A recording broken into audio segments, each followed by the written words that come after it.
سمع و بصر نے تفہیم القرآن کی مکمل 6 جلدوں کی آڈیو سی ڈی تیار کی ہے۔ المجادلہ نام، اس سورہ کا نام المجادلہ بھی ہے اور المجادلہ بھی۔ یہ نام پہلی ہی آیت کے لفظ تجادلو کا سے ماخوذ ہے، چونکہ سورت کے آغاز میں ان خاتون کا ذکر آیا ہے جنہوں نے اپنے شوہر کے زہار کا قضیہ رسول اللہ صلی اللہ علیہ وسلم کے سامنے پیش کر کے بار بار اصرار کیا تھا کہ آپ کوئی ایسی صورت بتائیں جس سے ان کی اور ان کے بچوں کی زندگی تباہ ہونے سے بچ جائے، اور اللہ تعالیٰ نے ان کے اس اصرار کو لفظ مجادلہ سے تعبیر فرمایا ہے، اسی لیے یہی اس صورت کا نام قرار دیا گیا۔ اس کو اگر مجادلہ پڑھا جائے تو اس کے معنی ہوں گے بحث و تکرار، اور مجادلہ پڑھا جائے تو معنی ہوں گے بحث و تکرار کرنے والی۔ زمانہ نزول، کسی روایت میں اس امر کی تصریح نہیں کی گئی ہے کہ مجادلہ کا یہ واقعہ کب پیش آیا تھا، مگر ایک علامت اس سورہ کے مضمون میں ایسی ہے جس کی بنا پر یہ بات تعین کے ساتھ کہی جا سکتی ہے کہ اس کا زمانہ غزوہ احزاب شوال 5 ہجری کے بعد کا ہے۔ سورہ احزاب میں اللہ تعالیٰ نے منہ بولے بیٹے کے حقیقی بیٹا ہونے کی نفی کرتے ہوئے صرف یہ ارشاد فرما کر چھوڑ دیا تھا کہ وَمَا جَعَلَ أَزْوَاجَكُمُ اللَّائِي تُظَاهِرُونَ مِنْهُنَّ أُمَّهَاتِكُمْ، اور اللہ نے تمہاری ان بیویوں کو جن سے تم زہار کرتے ہو تمہاری مائیں نہیں بنا دیا ہے، مگر اس میں یہ نہیں بتایا گیا تھا کہ زہار کرنا کوئی گناہ یا جرم ہے، اور نہ یہ بتایا گیا تھا کہ اس فعل کا شرعی حکم کیا ہے، بخلاف اس کے اس سورہ میں زہار کا پورا قانون بیان کر دیا گیا ہے۔ اس سے معلوم ہوتا ہے کہ یہ مفصل احکام اس مجمل ہدایت کے بعد نازل ہوئے ہیں۔ موضوع اور مباحث، اس سورہ میں مسلمانوں کو ان مختلف مسائل کے متعلق ہدایات دی گئی ہیں جو اس وقت درپیش تھے۔ آغاز سورت سے آیت 6 تک زہار کے شرعی احکام بیان کیے گئے ہیں، اور اس کے ساتھ مسلمانوں کو پوری سختی کے ساتھ متنبہ کیا گیا ہے کہ اسلام کے بعد بھی جاہلیت کے طریقوں پر قائم رہنا اور اللہ کی مقرر کی ہوئی حدوں کو توڑنا یا ان کی پابندی سے انکار کرنا یا ان کے مقابلے میں خود اپنی مرضی سے کچھ اور قاعدے اور قوانین بنا لینا قطعی طور پر ایمان کے منافی حرکت ہے، جس کی سزا دنیا میں بھی ذلت و رسوائی ہے اور آخرت میں بھی اس پر سخت باز پرس ہونی ہے۔ آیات 7 تا 10 میں منافقین کی اس روش پر گرفت کی گئی ہے کہ وہ آپس میں خفیہ سرگوشیاں کر کے طرح طرح کی شرارتوں کے منصوبے بناتے تھے، اور ان کے دلوں میں جو بغض چھپا ہوا تھا اس کی بنا پر رسول اللہ صلی اللہ علیہ وسلم کو یہودیوں کی طرح ایسے طریقے سے سلام کرتے تھے جس سے دعا کی بجائے بد دعا کا پہلو نکلتا تھا۔ اس سلسلے میں مسلمانوں کو تسلی دی گئی ہے کہ منافقین کی یہ سرگوشیاں تمہارا کچھ نہیں بگاڑ سکتی، اس لیے تم اللہ کے بھروسے پر اپنا کام کرتے رہو، اور اس کے ساتھ ان کو یہ اخلاقی تعلیم بھی دی گئی ہے کہ سچے اہل ایمان کا کام گناہ اور ظلم و زیادتی اور رسول کی نافرمانی کے لیے سرگوشیاں کرنا نہیں ہے۔ وہ اگر آپس میں بیٹھ کر تخلیے میں کوئی بات کریں بھی تو وہ نیکی اور تقوی کی بات ہونی چاہیے۔ آیت 11 تا 13 میں مسلمانوں کو مجلسی تہذیب کے کچھ آداب سکھائے گئے ہیں، اور بعض ایسے معاشرتی عیوب کو دور کرنے کے لیے ہدایات دی گئی ہیں جو پہلے بھی لوگوں میں پائے جاتے تھے اور آج بھی پائے جاتے ہیں۔ کسی مجلس میں اگر بہت سے لوگ بیٹھے ہوئے ہوں اور باہر سے کچھ لوگ آ جائیں تو پہلے سے بیٹھے ہوئے اصحاب اتنی سی زحمت گوارا نہیں کرتے کہ ذرا سمٹ کر بیٹھ جائیں اور دوسروں کے لیے گنجائش پیدا کر دیں۔ نتیجہ یہ ہوتا ہے کہ بعد کے آنے والے کھڑے رہ جاتے ہیں، یا دہلیز میں بیٹھنے پر مجبور ہوتے ہیں، یا واپس چلے جاتے ہیں، یا یہ دیکھ کر کہ مجلس میں ابھی کافی گنجائش موجود ہے حاضرین کے اوپر سے پھاندتے ہوئے اندر گھستے ہیں۔ یہ صورتحال نبی صلی اللہ علیہ وسلم کی مجلسوں میں اکثر پیش آتی رہتی تھی، اس لیے اللہ تعالیٰ نے لوگوں کو یہ ہدایت فرمائی کہ اپنی مجلسوں میں خود غرضی اور تنگ دلی کا مظاہرہ نہ کیا کریں، بلکہ بعد کے آنے والوں کو کھلے دل سے جگہ دے دیا کریں۔ اسی طرح ایک عیب لوگوں میں یہ بھی ہوتا ہے کہ کسی کے ہاں، خصوصاً کسی اہم شخصیت کے ہاں جاتے ہیں تو جم کر بیٹھ جاتے ہیں اور اس بات کا کچھ خیال نہیں کرتے کہ ضرورت سے زیادہ اس کا وقت لینا اس کے لیے باعث زحمت ہوگا، اگر وہ کہے کہ حضرت اب تشریف لے جائیے تو برا مانتے ہیں، ان کو چھوڑ کر اٹھ جائے تو بد اخلاقی کی شکایت کرتے ہیں، اشارے کنائے سے ان کو بتائے کہ اب کچھ دوسرے ضروری کاموں کے لیے اس کو وقت ملنا چاہیے تو سنی انسنی کر جاتے ہیں۔ لوگوں کے اس طرز عمل سے خود نبی صلی اللہ علیہ وسلم کو بھی سابقہ پیش آتا تھا، اور آپ کی صحبت سے فائدہ اٹھانے کے شوق میں اللہ کے بندے اس بات کا لحاظ نہیں کرتے تھے کہ وہ بہت زیادہ قیمتی کاموں کا نقصان کر رہے ہیں۔ آخر کار اللہ تعالیٰ نے یہ تکلیف دہ عادت چھڑانے کے لیے حکم دیا کہ جب مجلس برخاست کرنے کے لیے کہا جائے تو اٹھ جایا کرو۔ ایک اور عیب لوگوں میں یہ بھی تھا کہ ایک ایک آدمی آ کر خواہ مخواہ حضور سے تخلیے میں بات کرنے کی خواہش کرتا تھا، یا مجلس عام میں یہ چاہتا تھا کہ آپ کے قریب جا کر سرگوشی کے انداز میں آپ سے بات کرے۔ یہ چیز حضور کے لیے بھی تکلیف دہ تھی، اور دوسرے لوگ جو مجلس میں موجود ہوتے ان کو بھی ناگوار ہوتی تھی۔ اس لیے اللہ تعالیٰ نے یہ پابندی لگا دی کہ جو شخص بھی آپ سے علیحدگی میں بات کرنا چاہے وہ پہلے صدقہ دے۔ اس سے مقصود صرف یہ تھا کہ لوگوں کو اس بری عادت سے متنبہ کیا جائے تاکہ وہ اسے چھوڑ دیں۔ چنانچہ یہ پابندی بس تھوڑی دیر تک باقی رکھی گئی، اور جب لوگوں نے اپنا طرز عمل درست کر لیا تو اسے منسوخ کر دیا گیا۔ آیت 14 سے آخر سورہ تک مسلم معاشرے کے لوگوں کو، جن میں مخلص اہل ایمان اور منافقین اور مذبذبین سب ملے جلے تھے، بالکل دو ٹوک طریقے سے بتایا گیا ہے کہ دین میں آدمی کے مخلص ہونے کا معیار کیا ہے۔ ایک قسم کے مسلمان وہ ہیں جو اسلام کے دشمنوں سے دوستی رکھتے ہیں، اپنے مفاد کی خاطر اس دین سے غداری کرنے میں کوئی تعامل نہیں کرتے جس پر ایمان رکھنے کا دعویٰ کرتے ہیں، اور اسلام کے خلاف طرح طرح کے شبہات اور وسوسے پھیلا کر اللہ کے بندوں کو اللہ کی راہ پر آنے سے روکتے ہیں۔ مگر چونکہ وہ مسلمانوں کے گروہ میں شامل ہیں، اس لیے ان کا جھوٹا اقرار ایمان ان کے لیے ڈھال کا کام دیتا ہے۔ دوسری قسم کے مسلمان وہ ہیں جو اللہ کے دین کے معاملے میں کسی اور کا لحاظ تو درکنار، خود اپنے باپ، بھائی، اولاد اور خاندان تک کی پرواہ نہیں کرتے۔ ان کا حال یہ ہے کہ جو خدا اور رسول اور اس کے دین کا دشمن ہے، اس کے لیے ان کے دل میں کوئی محبت نہیں ہے۔ اللہ تعالیٰ نے ان آیات میں صاف فرما دیا ہے کہ پہلی قسم کے لوگ چاہے کتنی ہی قسمیں کھا کھا کر اپنے مسلمان ہونے کا یقین دلائیں، در حقیقت وہ شیطان کی پارٹی کے لوگ ہیں، اور اللہ کی پارٹی میں شامل ہونے کا شرف صرف دوسری قسم کے مسلمانوں کو حاصل ہے۔ وہی سچے مومن ہیں، انہی سے اللہ راضی ہے، فلاح وہی پانے والے ہیں۔ بسم اللہ الرحمن الرحیم۔ شروع اللہ کے نام سے جو رحمان و رحیم ہے۔ قد سمع اللہ قول التي تجادلك في زوجها وتشتكي إلى الله والله يسمع تحاوركما إن الله سميع بصير۔ اللہ نے سن لی اس عورت کی بات جو اپنے شوہر کے معاملے میں تم سے تکرار کر رہی ہے اور اللہ سے فریاد کیے جاتی ہے۔ اللہ تم دونوں کی گفتگو سن رہا ہے، وہ سب کچھ سننے اور دیکھنے والا ہے۔ اللہ نے سن لی۔ یہاں سننے سے مراد محض سن لینا نہیں ہے، بلکہ فریاد رسی کرنا ہے، جیسے ہم اردو زبان میں کہتے ہیں اللہ نے دعا سن لی، اور اس سے مراد دعا قبول کر لینا ہوتا ہے۔ گفتگو سن رہا ہے۔ عام طور پر مترجمین نے اس مقام پر مجادلہ کر رہی تھی، فریاد کر رہی تھی اور اللہ سن رہا تھا ترجمہ کیا ہے، جس سے پڑھنے والے کا ذہن یہ مفہوم اخذ کرتا ہے کہ وہ خاتون اپنی شکایت سنا کر چلی گئی ہوں گی اور بعد میں کسی وقت رسول اللہ صلی اللہ علیہ وسلم پر وحی آئی ہوگی۔ اسی لیے تو اللہ تعالیٰ نے فرمایا کہ اس عورت کی بات ہم نے سن لی جو تم سے تکرار اور ہم سے فریاد کر رہی تھی، اور ہم اس وقت تم دونوں کی بات سن رہے تھے۔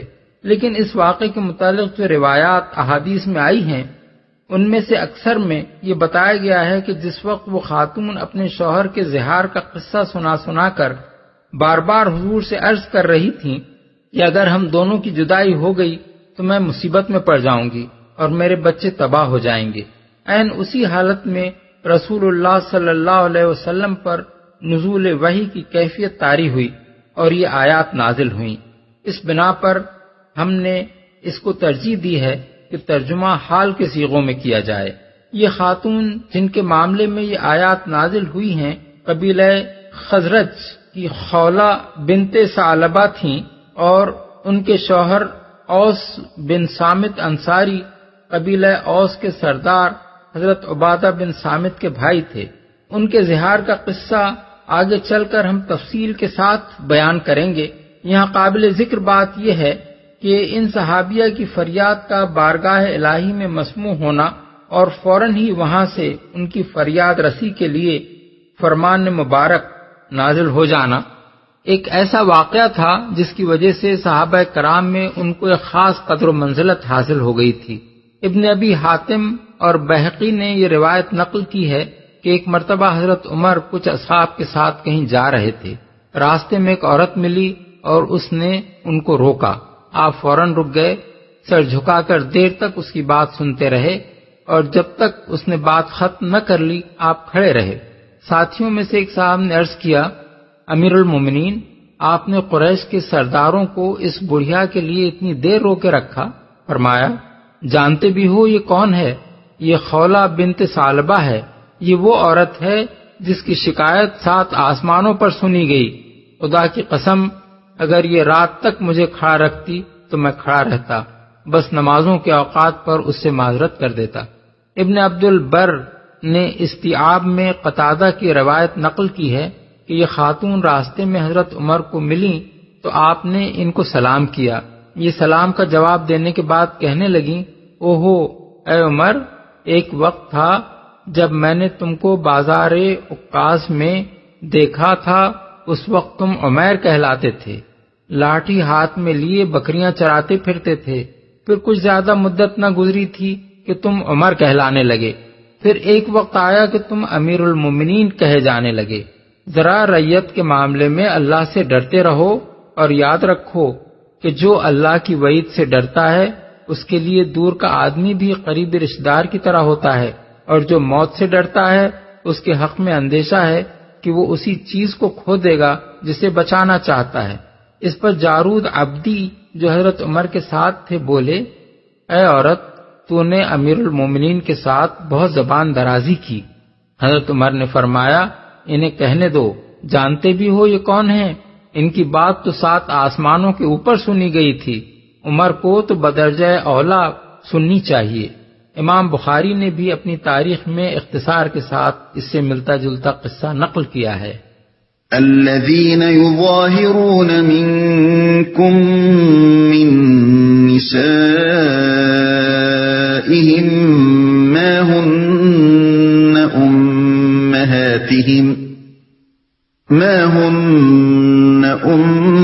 أمهاتهم إن أمهاتهم إلا اللائي ولدنهم وَإِنَّهُمْ لَيَقُولُونَ مُنكَرًا مِنَ الْقَوْلِ وَزُورًا وَإِنَّ اللَّهَ لَعَفُوٌّ غَفُورٌ۔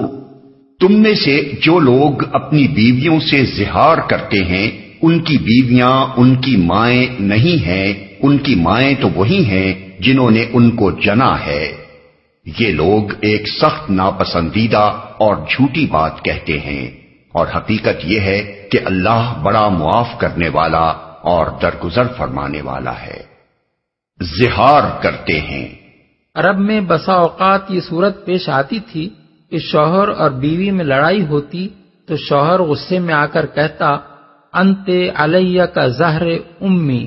اس کے لغوی معنی تو یہ ہیں کہ تو میرے اوپر ایسی ہے جیسے میری ماں کی پیٹھ، لیکن اس کا اصل مفہوم یہ ہے کہ تجھ سے مباشرت کرنا میرے لیے ایسا ہے جیسے میں اپنی ماں سے مباشرت کروں۔ اس زمانے میں بھی بہت سے نادان لوگ بیوی سے لڑ کر اس کو ماں، بہن، بیٹی سے تشبیہ دے بیٹھتے ہیں، جس کا صاف مطلب یہ ہوتا ہے کہ آدمی گویا اب اسے بیوی نہیں بلکہ ان عورتوں کی طرح سمجھتا ہے جو اس کے لیے حرام ہیں۔ اسی فعل کا نام زہار ہے۔ زہر عربی زبان میں استعارے کے طور پر سواری کے لیے بولا جاتا ہے. مثلا سواری کے جانور کو زہر کہتے ہیں کیونکہ اس کی پیٹھ پر آدمی سوار ہوتا ہے. کیونکہ وہ لوگ بیوی کو اپنے اوپر حرام کرنے کے لیے کہتے تھے کہ تجھے زہر بنانا میرے اوپر ایسا حرام ہے جیسے اپنی ماں کو زہر بنانا. اس لیے یہ کلمات زبان سے نکالنا ان کی اصطلاح میں زہار کہلاتا تھا. جاہلیت کے زمانے میں اہل عرب کے ہاں یہ طلاق بلکہ اس سے بھی زیادہ شدید قطع تعلق کا اعلان سمجھا جاتا تھا، کیونکہ ان کے نزدیک اس کے معنی یہ تھے کہ شوہر اپنی بیوی سے نہ صرف ازدواجی رشتہ توڑ رہا ہے بلکہ اسے ماں کی طرح اپنے اوپر حرام قرار دے رہا ہے. اسی بنا پر اہل عرب کے نزدیک طلاق کے بعد تو رجوع کی گنجائش ہو سکتی تھی، مگر زہار کے بعد رجوع کا کوئی امکان باقی نہ رہتا تھا. جنہوں نے ان کو جنا ہے. یہ زہار کے متعلق اللہ تعالیٰ کا پہلا فیصلہ ہے. اس کا مطلب یہ ہے کہ اگر ایک شخص منہ پھوڑ کر بیوی کو ماں سے تشبیہ دے دیتا ہے تو اس کے ایسا کہنے سے بیوی ماں نہیں ہو سکتی، نہ اس کو وہ حرمت حاصل ہو سکتی ہے جو ماں کو حاصل ہے. ماں کا ماں ہونا تو ایک حقیقی امر واقعہ ہے کیونکہ اس نے آدمی کو جنا ہے، اسی بنا پر اسے ابدی حرمت حاصل ہے. اب آخر وہ عورت جس نے اس کو نہیں جنا ہے محض منہ سے کہہ دینے پر اس کی ماں کیسے ہو جائے گی؟ اور اس کے بارے میں عقل، اخلاق، قانون، کسی چیز کے اعتبار سے بھی وہ حرمت کیسے ثابت ہوگی جو اس امر واقعی کی بنا پر جننے والی ماں کے لیے ہے؟ اس طرح یہ بات ارشاد فرما کر اللہ تعالیٰ نے جاہلیت کے اس قانون کو منسوخ کر دیا جس کی روح سے زہار کرنے والے شوہر سے اس کی بیوی کا نکاح ٹوٹ جاتا تھا اور وہ اس کے لیے ماں کی طرح قطعی حرام سمجھ لی جاتی تھی. جھوٹی بات کہتے ہیں. یعنی بیوی کو ماں سے تشبیہ دینا اول تو ایک نہایت ہی بےہودہ اور شرمناک بات ہے جس کا تصور بھی کسی شریف آدمی کو نہ کرنا چاہیے کجا کہ وہ اسے زبان سے نکالے. دوسرے یہ جھوٹ بھی ہے کیونکہ ایسی بات کہنے والا اگر یہ خبر دے رہا ہے کہ اس کی بیوی اس کے لیے اب ماں ہو گئی ہے تو جھوٹی خبر دے رہا ہے، اور اگر وہ اپنا یہ فیصلہ سنا رہا ہے کہ آج سے اس نے اپنی بیوی کو ماں کی سی حرمت بخش دی ہے تو بھی اس کا یہ دعویٰ جھوٹا ہے کیونکہ خدا نے اسے یہ اختیارات نہیں دیے ہیں کہ جب تک چاہے ایک عورت کو بیوی کے حکم میں رکھے اور جب چاہے اسے ماں کے حکم میں کر دے. شارع وہ نہیں ہے بلکہ اللہ تعالیٰ ہے، اور اللہ تعالیٰ نے جننے والی ماں کے ساتھ مادری کے حکم میں دادی، نانی، ساس، دودھ پلانے والی عورت اور ازواج نبی کو شامل کیا ہے. کسی کو یہ حق نہیں پہنچتا کہ اس حکم میں اپنی طرف سے کسی اور عورت کو داخل کر دے کجا کہ اس عورت کو جو اس کی بیوی رہ چکی ہے. اس ارشاد سے یہ دوسرا قانونی حکم نکلا کہ زہار کرنا ایک بڑا گناہ اور حرام فعل ہے جس کا مرتکب سزا کا مستحق ہے، درگزر فرمانے والا ہے.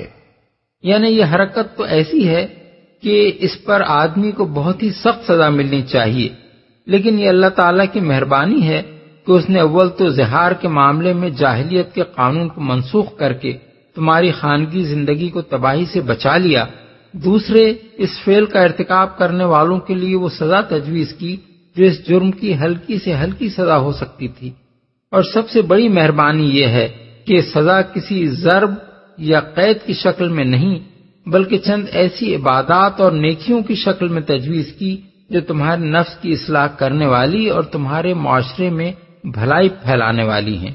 اس سلسلے میں یہ بات بھی سمجھ لینی چاہیے کہ اسلام میں بعض جرائم اور گناہوں پر جو عبادات بطور کفارہ مقرر کی گئی ہیں وہ نہ محض سزا ہیں کہ عبادت کی روح سے خالی ہوں اور نہ محض عبادت ہیں کہ سزا کی اذیت کا کوئی پہلو ان میں نہ ہو، بلکہ ان میں یہ دونوں پہلو جمع کر دیے گئے ہیں تاکہ آدمی کو اذیت بھی ہو اور ساتھ ساتھ وہ ایک نیکی اور عبادت کر کے اپنے گناہ کی تلافی بھی کر دے. والذین یظاہرون من نسائهم ثم يعودون لما قالوا فتحرير رقبة من قبل أن يتماسا ذلكم توعظون به والله بما تعملون خبير۔ جو لوگ اپنی بیویوں سے زہار کریں پھر اپنی اس بات سے رجوع کریں جو انہوں نے کہی تھی تو قبل اس کے کہ دونوں ایک دوسرے کو ہاتھ لگائیں ایک غلام آزاد کرنا ہوگا، اس سے تم کو نصیحت کی جاتی ہے اور جو کچھ تم کرتے ہو اللہ اس سے باخبر ہے۔ جو لوگ، یہاں سے زہار کے قانونی حکم کا بیان شروع ہو رہا ہے۔ اس کو سمجھنے کے لیے ضروری ہے کہ زہار کے وہ واقعات نگاہ میں رہیں جو نبی صلی اللہ علیہ وسلم کے عہد مبارک میں پیش آئے تھے، کیونکہ اسلام میں زہار کا مفصل قانون انہی آیات اور ان فیصلوں سے ماخوذ ہے جو ان آیات کے نزول کے بعد حضور نے پیش آمدہ واقعات میں صادر فرمائے۔ حضرت عبداللہ بن عباس کے بیان کے مطابق اسلام میں زہار کا پہلا واقعہ اوس بن صامت انصاری کا ہے، جن کی بیوی خولہ کی فریاد پر اللہ تعالیٰ نے یہ آیات نازل فرمائیں۔ محدثین نے اس واقعے کی جو تفصیلات متعدد راویوں سے نقل کی ہیں ان میں فروعی اختلافات تو بہت سے ہیں، مگر قانونی اہمیت رکھنے والے ضروری اجزاء قریب قریب متفق علیہ ہیں۔ خلاصہ ان روایات کا یہ ہے کہ حضرت اوس بن صامت بڑھاپے میں کچھ چڑچڑے بھی ہو گئے تھے اور بعض روایات کی روح سے ان کے اندر کچھ جنون کی سی لٹک بھی پیدا ہو گئی تھی، جس کے لیے راویوں نے کان بہی لمم کے الفاظ استعمال کیے ہیں۔ لمم عربی زبان میں دیوانگی کو نہیں کہتے بلکہ اس طرح کی ایک کیفیت کو کہتے ہیں جسے ہم اردو زبان میں غصے میں پاگل ہو جانے کے الفاظ سے تعبیر کرتے ہیں۔ اس حالت میں وہ پہلے بھی متعدد مرتبہ اپنی بیوی سے زہار کر چکے تھے، مگر اسلام میں یہ پہلا موقع تھا کہ بیوی سے لڑ کر ان سے پھر اس حرکت کا صدور ہو گیا۔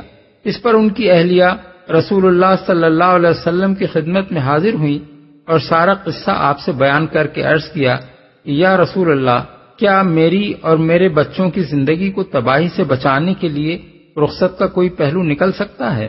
حضور نے جو جواب دیا وہ مختلف راویوں نے مختلف الفاظ میں نقل کیا ہے۔ بعض روایات میں الفاظ یہ ہیں کہ ابھی تک اس مسئلے میں مجھے کوئی حکم نہیں دیا گیا ہے، اور بعض میں یہ الفاظ ہیں کہ میرا خیال یہ ہے کہ تم اس پر حرام ہو گئی ہو، اور بعض میں یہ ہے کہ آپ نے فرمایا تم اس پر حرام ہو گئی ہو۔ اس جواب کو سن کر وہ نالو فریاد کرنے لگیں۔ بار بار انہوں نے حضور سے عرض کیا کہ انہوں نے طلاق کے الفاظ تو نہیں کہے ہیں، آپ کوئی صورت ایسی بتائیں جس سے میں اور میرے بچے اور میرے بوڑھے شوہر کی زندگی تباہ ہونے سے بچ جائے، مگر ہر مرتبہ حضور ان کو وہی جواب دیتے رہے۔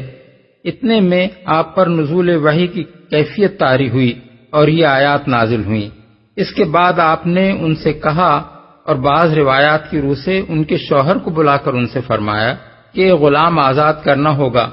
انہوں نے اس سے معذوری ظاہر کی تو فرمایا 2 مہینے کے لگاتار روزے رکھنے ہوں گے۔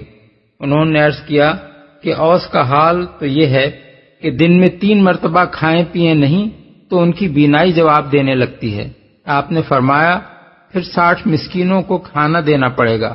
انہوں نے عرض کیا وہ اتنی مقدرت نہیں رکھتے الا یہ کہ آپ مدد فرمائیں۔ تب آپ نے انہیں اتنی مقدار میں سامان خوراک عطا فرمایا جو 60 آدمیوں کی 2 وقت کی غذا کے لیے کافی ہو۔ اس کی مقدار مختلف روایات میں مختلف بیان کی گئی ہے، اور بعض روایات میں یہ ہے کہ جتنی مقدار حضور نے عطا فرمائی اتنی ہی خود حضرت خولہ نے اپنے شوہر کو دی تاکہ وہ کفارہ ادا کر سکیں۔ ابن جریر، مسند احمد، ابو داؤد، ابن ابی حاتم۔ زہار کا دوسرا واقعہ سلمہ بن صخر بیاضی کا ہے۔ ان صاحب پر اعتدال سے کچھ زیادہ شہوت کا غلبہ تھا۔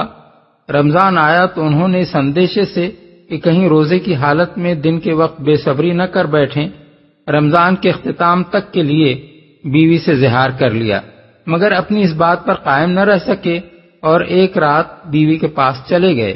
پھر نادم ہو کر رسول اللہ صلی اللہ علیہ وسلم سے ماجرا عرض کیا۔ آپ نے فرمایا ایک غلام آزاد کرو۔ انہوں نے کہا میرے پاس تو اپنی بیوی کے سوا کوئی نہیں جسے آزاد کر دوں۔ فرمایا 2 مہینے کے مسلسل روزے رکھو۔ انہوں نے عرض کیا کہ روزوں ہی میں تو صبر نہ کر سکنے کی وجہ سے اس مصیبت میں پھنسا ہوں۔ حضور نے فرمایا پھر 60 مسکینوں کو کھانا کھلاؤ۔ انہوں نے کہا ہم تو اس قدر غریب ہیں کہ رات بے کھائے سوئے ہیں۔ اس پر آپ نے بنی زریق کے محصل زکوٰۃ سے ان کو اتنا سامان خوراک دلوایا کہ 60 آدمیوں میں بانٹ دیں اور کچھ اپنے بال بچوں کی ضروریات کے لیے بھی رکھ لیں۔ مسند احمد، ابو داؤد، ترمذی۔ تیسرا واقعہ نام کی تصریح کے بغیر یہ بیان کیا گیا ہے کہ ایک شخص نے اپنی بیوی سے زہار کیا اور پھر کفارہ ادا کرنے سے پہلے ہی اس سے مباشرت کر لی۔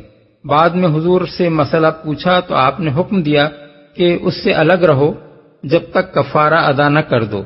ابو داؤد، ترمذی، نسائی، ابن ماجہ۔ چوتھا واقعہ یہ ہے کہ رسول اللہ صلی اللہ علیہ وسلم نے ایک شخص کو سنا کہ اپنی بیوی کو بہن کہہ کر پکار رہا ہے۔ اس پر آپ نے غصے سے فرمایا یہ تیری بہن ہے، مگر آپ نے اسے زہار قرار نہیں دیا۔ ابو داؤد۔ یہ 4 معتبر واقعات ہیں جو مستند ذرائع سے احادیث میں ملتے ہیں، اور انہی کی مدد سے قرآن مجید کے اس حکم کو اچھی طرح سمجھا جا سکتا ہے جو آگے کی آیتوں میں بیان ہوا ہے۔ جو انہوں نے کہی تھی۔ اصل الفاظ ہیں یعودون لما قالوا، لفظی ترجمہ یہ ہوگا کہ پلٹیں اس بات کی طرف جو انہوں نے کہی، لیکن عربی زبان اور محاورے کے لحاظ سے ان الفاظ کے معنی میں بڑا اختلاف واقع ہو گیا ہے۔ ایک مفہوم ان کا یہ ہو سکتا ہے کہ ایک دفعہ زہار کے الفاظ منہ سے نکل جانے کے بعد پھر ان کا اعادہ کریں۔ ظاہریہ اور بکیر بن الاشجع اور یحییٰ بن زیاد الفرا اسی کے قائل ہیں، اور عطا بن ابی رباح سے بھی ایک قول اسی کی تائید میں منقول ہوا ہے۔ ان کے نزدیک ایک دفعہ کا زہار تو معاف ہے، البتہ آدمی اس کی تکرار کرے تب اس پر کفارہ لازم آتا ہے، لیکن یہ تفسیر 2 وجوہ سے صریحاً غلط ہے۔ ایک یہ کہ اللہ تعالیٰ نے زہار کو بیہودہ اور جھوٹی بات قرار دے کر اس کے لیے سزا تجویز فرمائی ہے۔ اب کیا یہ بات قابل تصور ہے کہ ایک مرتبہ جھوٹی اور بیہودہ بات آدمی کہے تو معاف ہو اور دوسری مرتبہ کہے تو سزا کا مستحق ہو جائے؟ دوسری وجہ اس کے غلط ہونے کی یہ ہے کہ رسول اللہ صلی اللہ علیہ وسلم نے زہار کرنے والے کسی شخص سے بھی یہ سوال نہیں کیا کہ آیا اس نے ایک بار زہار کیا ہے یا 2 بار۔ دوسرا مفہوم اس کا یہ ہے کہ جو لوگ زمانے جاہلیت میں یہ حرکت کرنے کے عادی تھے وہ اگر اسلام میں اس کا اعادہ کریں تو اس کی یہ سزا ہے۔ اس کے معنی یہ ہوں گے کہ زہار کرنا بجائے خود مستوجب سزا ہوا، اور جو شخص مستوجب سزا ہو اور جو شخص بھی اپنی بیوی کے لیے زہار کے الفاظ منہ سے نکالے اس پر کفارہ لازم آ جائے، خواہ وہ اس کے بعد بیوی کو طلاق دے دے یا اس کی بیوی مر جائے یا اس کا کوئی ارادہ اپنی بیوی سے تعلق زن و شو رکھنے کا نہ ہو۔ فقہا میں سے طاؤس، مجاہد، شعبی، زہری، سفیان ثوری اور قتادہ کا یہی مسلک ہے۔ وہ کہتے ہیں کہ زہار کے بعد اگر عورت مر جائے تو شوہر اس وقت تک اس کی میراث نہیں پا سکتا جب تک کفارہ ادا نہ کر دے۔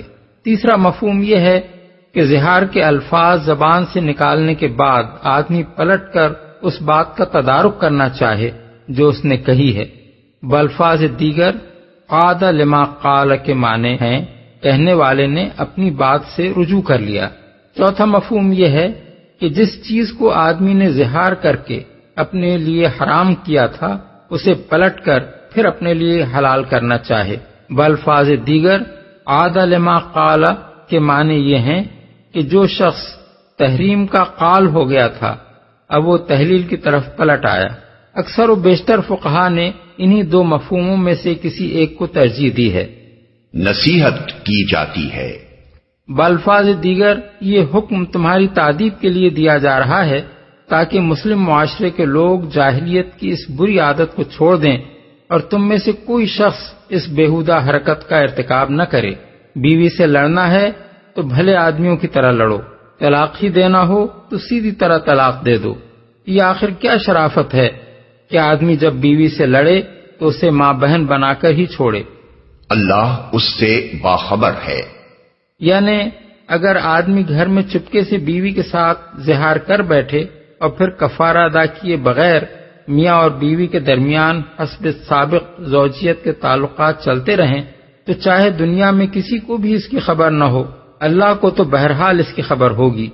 اللہ کے مواخذے سے بچ نکلنا ان کے لیے کسی طرح ممکن نہیں ہے۔ فمن لم يجد فصيام شهرين متتابعين من قبل أن يتماسا فمن لم يستطع فإطعام 60 مسكينا ذلك لتؤمنوا بالله ورسوله وتلك حدود الله وَلِلْكَافِرِينَ عَذَابٌ أَلِيمٌ۔ اور جو شخص غلام نہ پائے وہ 2 مہینے کے پے در پے روزے رکھے قبل اس کے کہ دونوں ایک دوسرے کو ہاتھ لگائیں، اور جو اس پر بھی قادر نہ ہو وہ 60 مسکینوں کو کھانا کھلائے۔ یہ حکم اس لیے دیا جا رہا ہے کہ تم اللہ اور اس کے رسول پر ایمان لاؤ۔ یہ اللہ کی مقرر کی ہوئی حدیں ہیں اور کافروں کے لیے دردناک سزا ہے۔ 60 مسکینوں کو کھانا کھلائے۔ یہ ہے زہار کے بارے میں اللہ تعالیٰ کا حکم۔ فقہاء اسلام نے اس آیت کے الفاظ، رسول اللہ صلی اللہ علیہ وسلم کے فیصلوں اور اسلام کے اصول عامہ سے اس مسئلے میں جو قانون اخذ کیا ہے اس کی تفصیلات یہ ہیں۔ نمبر 1، زہار کا یہ قانون عرب جاہلیت کے اس رواج کو منسوخ کرتا ہے جس کی روح سے یہ فعل نکاح کے رشتے کو توڑ دیتا تھا اور عورت شوہر کے لیے ابداً حرام ہو جاتی تھی۔ اسی طرح یہ قانون ان تمام قوانین اور رواجوں کو بھی منسوخ کرتا ہے جو زہار کو بے معنی اور بے اثر سمجھتے ہوں اور آدمی کے لیے اس بات کو جائز رکھتے ہوں کہ وہ اپنی بیوی کو ماں یا محرمات سے تشبیہ دے کر بھی اس کے ساتھ حسب سابق زن و شو کا تعلق جاری رکھے، کیونکہ اسلام کی نگاہ میں ماں اور دوسری محرمات کی حرمت ایسی معمولی چیز نہیں ہے کہ انسان ان کے اور بیوی کے درمیان مشابہت کا خیال بھی کرے کجا کہ اس کو زبان پر لائے۔ ان دونوں انتہاؤں کے درمیان اسلامی قانون نے اس معاملے میں جو موقف اختیار کیا ہے وہ 3 بنیادوں پر قائم ہے۔ ایک یہ کہ زہار سے نکاح نہیں ٹوٹتا بلکہ عورت بدستور شوہر کی بیوی رہتی ہے۔ دوسرے یہ کہ زہار سے عورت وقتی طور پر شوہر کے لیے حرام ہو جاتی ہے۔ تیسرے یہ کہ یہ حرمت اس وقت تک باقی رہتی ہے جب تک شوہر کفارہ ادا نہ کر دے، اور یہ کہ صرف کفارہ ہی اس حرمت کو رفع کر سکتا ہے۔ نمبر 2، زہار کرنے والے شخص کے بارے میں یہ امر متفق علیہ ہے کہ اس شوہر کا زہار معتبر ہے جو عاقل و بالغ ہو اور بحالت ہوش و حواس زہار کے الفاظ زبان سے ادا کرے۔ بچے اور مجنون کا زہار معتبر نہیں ہے، نیز ایسے شخص کا زہار بھی معتبر نہیں جو ان الفاظ کو ادا کرتے وقت اپنے ہوش و حواس میں نہ ہو، مثلا سوتے میں بڑبڑائے یا کسی نوعیت کی بے ہوشی میں مبتلا ہو گیا ہو۔ اس کے بعد حسب ذیل امور میں فقہا کے درمیان اختلاف ہے۔ الف، نشے کی حالت میں زہار کرنے والے کے متعلق ائمہ اربعہ سمیت فقہا کی عظیم اکثریت یہ کہتی ہے کہ اگر کسی شخص نے کوئی نشہ آور چیز جان بوجھ کر استعمال کی ہو تو اس کا زہار اس کی طلاق کی طرح قانوناً صحیح مانا جائے گا، کیونکہ اس نے یہ حالت اپنے اوپر خود طاری کی ہے۔ البتہ اگر مرض کی وجہ سے اس نے کوئی دوا پی ہو اور اس سے نشہ لاحق ہو گیا ہو، یا پیاس کی شدت میں وہ جان بچانے کے لیے شراب پینے پر مجبور ہوا ہو، تو اس طرح کے نشے کی حالت میں اس کے زہار و طلاق کو نافذ نہیں کیا جائے گا۔ احناف اور شوافع اور حنابلہ کی رائے یہی ہے اور صحابہ کا عام مسلک بھی یہی تھا۔ بخلاف اس کے حضرت عثمان کا قول یہ ہے کہ نشے کی حالت میں طلاق و زہار معتبر نہیں ہے۔ احناف میں سے امام طحاوی اور کرخی اس قول کو ترجیح دیتے ہیں اور امام شافعی کا بھی ایک قول اس کی تائید میں ہے۔ مالکیہ کے نزدیک ایسے نشے کی حالت میں زہار معتبر ہوگا جس میں آدمی بالکل بہک نہ گیا ہو بلکہ وہ مربوط اور مرتب کلام کر رہا ہو اور اسے یہ احساس ہو کہ وہ کیا کہہ رہا ہے۔ بے، امام ابو حنیفہ اور امام مالک کے نزدیک زہار صرف اس شوہر کا معتبر ہے جو مسلمان ہو۔ ذمیوں پر ان احکام کا اطلاق نہیں ہوتا کیونکہ قرآن مجید میں الذین یظاہرون منکم کے الفاظ ارشاد ہوئے ہیں جن کا خطاب مسلمانوں سے ہے، اور 3 قسم کے کفاروں میں سے ایک کفارہ قرآن میں روزہ بھی تجویز کیا گیا ہے، جو ظاہر ہے کہ ذمیوں کے لیے نہیں ہو سکتا۔ امام شافعی اور امام احمد کے نزدیک یہ احکام ذمی اور مسلمان دونوں کے زہار پر نافذ ہوں گے، البتہ ذمی کے لیے روزہ نہیں ہے، وہ یا غلام آزاد کرے یا 60 مسکینوں کو کھانا کھلائے۔ جیم، کیا مرد کی طرح عورت بھی زہار کر سکتی ہے؟ مثلا اگر وہ شوہر سے کہے کہ تو میرے لیے میرے باپ کی طرح ہے یا میں تیرے لیے تیری ماں کی طرح ہوں، تو کیا یہ بھی زہار ہوگا؟ ائمہ اربعہ کہتے ہیں کہ یہ زہار نہیں ہے، اور اس پر زہار کے قانونی احکام کا سرے سے اطلاق نہیں ہوتا، کیونکہ قرآن مجید نے صریح الفاظ میں یہ احکام صرف اس صورت کے لیے بیان کیے ہیں جبکہ شوہر بیویوں سے زہار کریں۔ الذین یظاہرون من نسائہم، اور زہار کرنے کے اختیارات اسی کو حاصل ہو سکتے ہیں جسے طلاق دینے کا اختیار ہے۔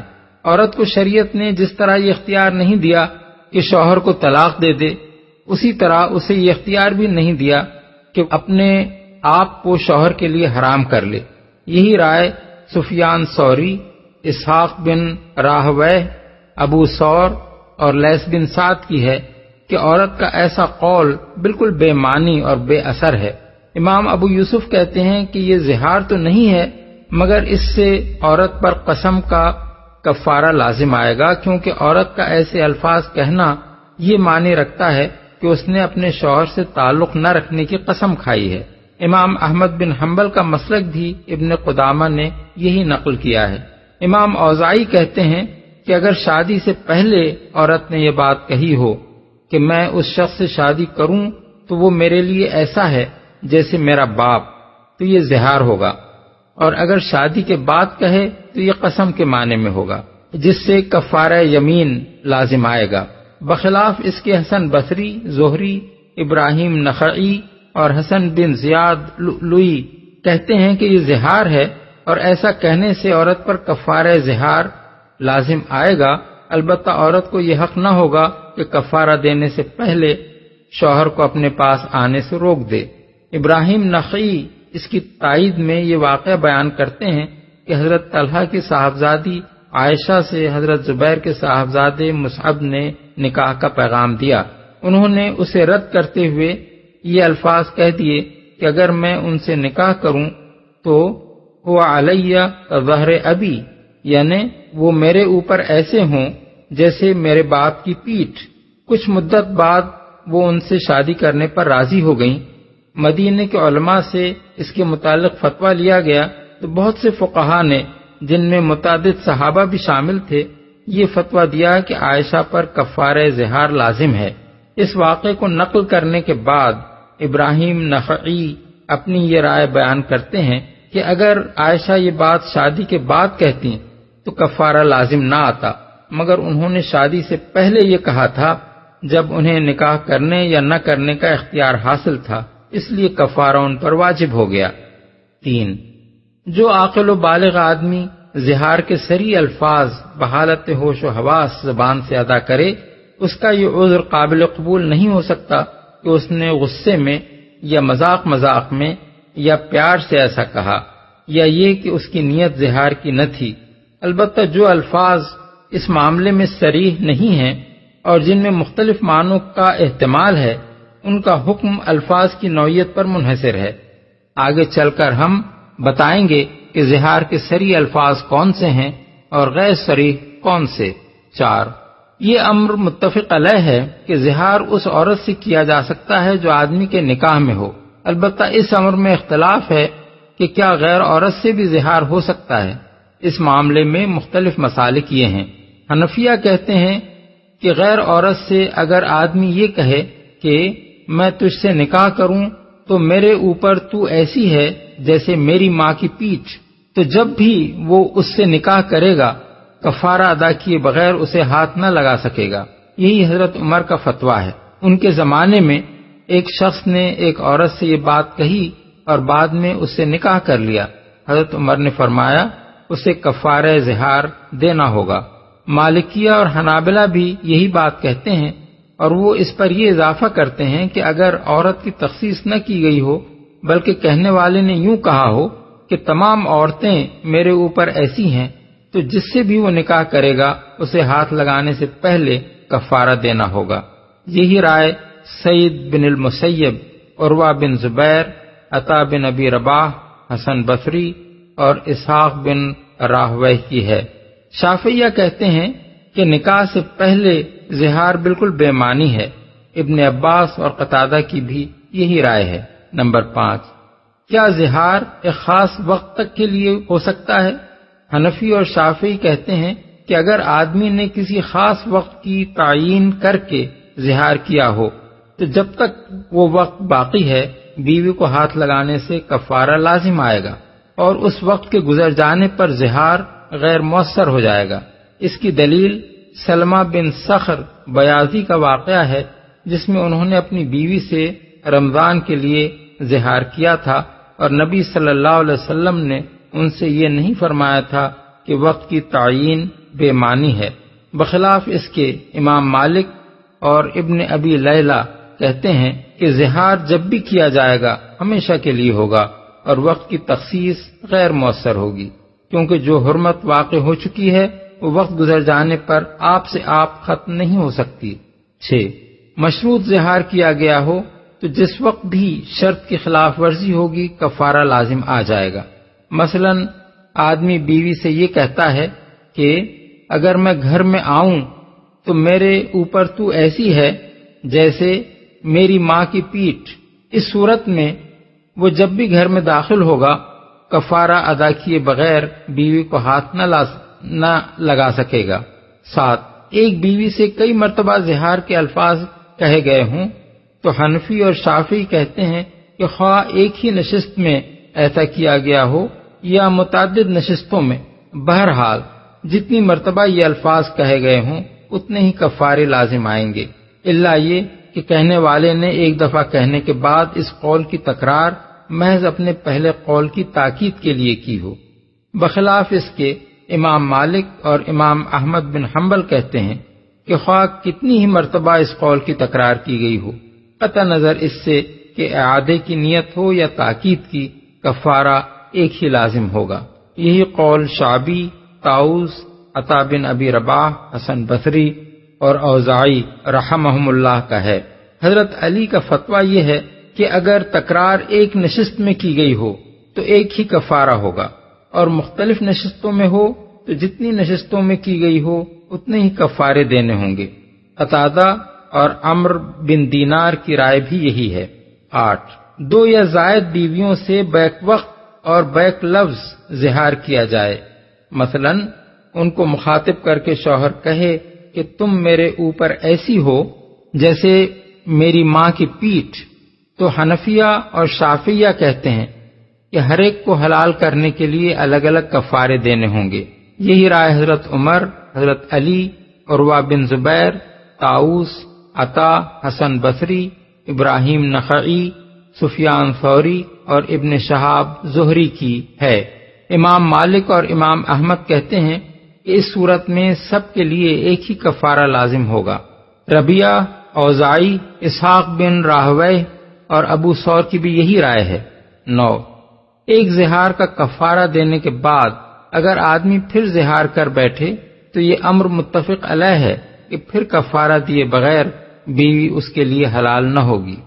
10، کفارہ ادا کرنے سے پہلے اگر بیوی سے تعلق زن و شوق قائم کر بیٹھا ہو تو ائمہ اربعہ کے نزدیک اگرچہ یہ گناہ ہے اور آدمی کو اس پر استغفار کرنا چاہیے اور پھر اس کا اعادہ نہ کرنا چاہیے، مگر کفارہ اسے ایک ہی دینا ہوگا۔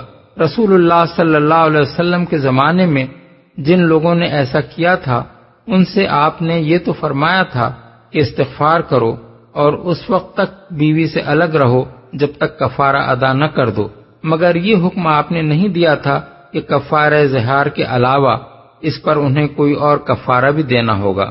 حضرت عمرو بن عاص، قبیصہ بن ذؤیب، سعید بن جبیر، زہری اور قتادہ کہتے ہیں کہ اس پر 2 کفارے لازم ہوں گے، اور حسن بصری اور ابراہیم نخعی کی رائے یہ ہے کہ 3 کفارے دینے ہوں گے۔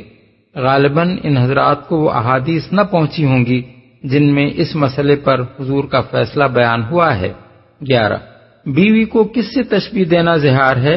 اس مسئلے میں فقہا کے درمیان اختلاف ہے۔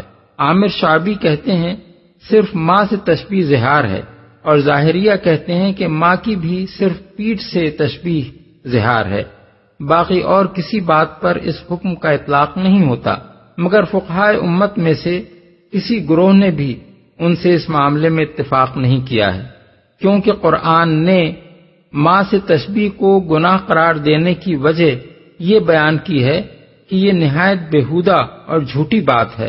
اب یہ ظاہر ہے کہ جن عورتوں کی حرمت ماں جیسی ہے ان کے ساتھ بیوی کو تشبیہ دینا بیہودگی اور جھوٹ میں اس سے کچھ مختلف نہیں ہے، اس لیے کوئی وجہ نہیں کہ اس کا حکم وہی نہ ہو جو ماں سے تشبیہ کا حکم ہے۔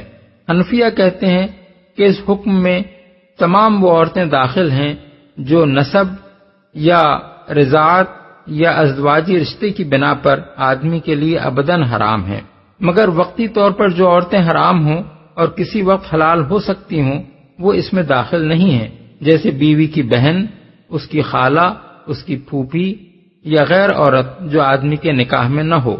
ابدی محرمات میں سے کسی عورت کے کسی ایسے عضو کے ساتھ تشبیہ دینا جس پر نظر ڈالنا آدمی کے لیے حلال نہ ہو زہار ہوگا۔ البتہ بیوی کے ہاتھ، پاؤں، سر، بال، دانت وغیرہ کو ابداً حرام عورت کی پیٹھ سے یا بیوی کو اس کے سر، ہاتھ، پاؤں جیسے اجزائے جسم سے تشبیہ دینا زہار نہ ہوگا، کیونکہ ماں بہن کے ان اعضاء پر نگاہ ڈالنا حرام نہیں ہے۔ اسی طرح یہ کہنا کہ تیرا ہاتھ میری ماں کے ہاتھ جیسا ہے یا تیرا پاؤں میری ماں کے پاؤں جیسا ہے زہار نہیں ہے۔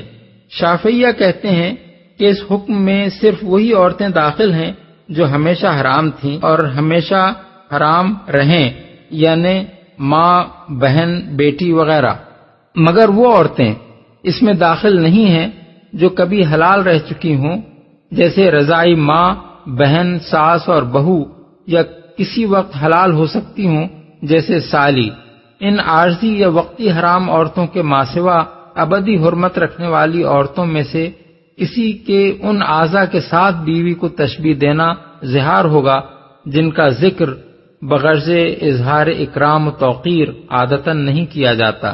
رہے وہ اعضاء جن کا اظہار اکرام و توقیر کے لیے کیا جاتا ہے تو ان سے تشبیہ صرف اس صورت میں زہار ہوگی جبکہ یہ بات زہار کی نیت سے کہی جائے۔ مثلاً بیوی سے یہ کہنا کہ تو میرے لیے میری ماں کی آنکھ یا جان کی طرح ہے، یا ماں کے ہاتھ، پاؤں یا پیٹ کی طرح ہے، یا ماں کے پیٹ یا سینے سے بیوی کے پیٹ یا سینے کو تشبیہ دینا، یا بیوی کے سر، پیٹھ یا ہاتھ کو اپنے لیے ماں کی پیٹھ جیسا قرار دینا، یا بیوی کو یہ کہنا کہ تو میرے لیے میری ماں جیسی ہے۔ زہار کی نیت سے ہو تو زہار ہے، اور عزت کی نیت سے ہو تو عزت ہے۔ مالکیہ کہتے ہیں کہ ہر عورت جو آدمی کے لیے حرام ہو اس سے بیوی کو تشبیہ دینا زہار ہے، حتیٰ کہ بیوی سے یہ کہنا بھی زہار کی تعریف میں آتا ہے کہ تو میرے اوپر فلاں غیر عورت کی پیٹھ جیسی ہے۔ نیز وہ کہتے ہیں کہ ماں اور ابدی محرمات کے کسی عضو سے بیوی کو یا بیوی کے کسی عضو کو تشبیہ دینا زہار ہے، اور اس میں یہ شرط نہیں ہے کہ وہ اعضاء ایسے ہوں جن پر نظر ڈالنا حلال نہ ہو، کیونکہ ماں کی کسی عضو پر بھی اس طرح کی نظر ڈالنا جیسے بیوی پر ڈالی جاتی ہے حلال نہیں ہے۔ حنابلہ اس حکم میں ان عورتوں کو داخل سمجھتے ہیں جو ابداً حرام ہوں، خواہ وہ پہلے کبھی حلال رہ چکی ہوں، مثلاً ساس یا دودھ پلانے والی ماں۔ رہیں وہ عورتیں جو بعد میں کسی وقت حلال ہو سکتی ہوں، مثلاً سالی، تو ان کے معاملے میں امام احمد کا ایک قول یہ ہے کہ ان سے تشبیہ بھی زہار ہے، اور دوسرا قول یہ ہے کہ ان سے تشبیہ زہار نہیں ہے۔ نیز حنابلہ کے نزدیک بیوی کے کسی عضو کو محرمات کے کسی عضو سے تشبیہ دینا زہار کی تعریف میں آ جاتا ہے، البتہ بال، ناخن، دانت جیسے غیر مستقل اجزاء جسم اس حکم سے خارج ہیں۔ 12 اس امر میں تمام فقہا کا اتفاق ہے کہ بیوی سے یہ کہنا کہ تو میرے اوپر میری ماں کی پیٹھ جیسی ہے صریح زہار ہے، کیونکہ اہل عرب میں یہی زہار کا طریقہ تھا اور قرآن مجید کا حکم اسی کے بارے میں نازل ہوا ہے۔ البتہ اس امر میں فقہا کے درمیان اختلاف ہے کہ دوسرے الفاظ میں سے کون سے ایسے ہیں جو صریح زہار کے حکم میں ہیں اور کون سے ایسے ہیں جن کے زہار ہونے یا نہ ہونے کا فیصلہ قائل کی نیت پر کیا جائے گا۔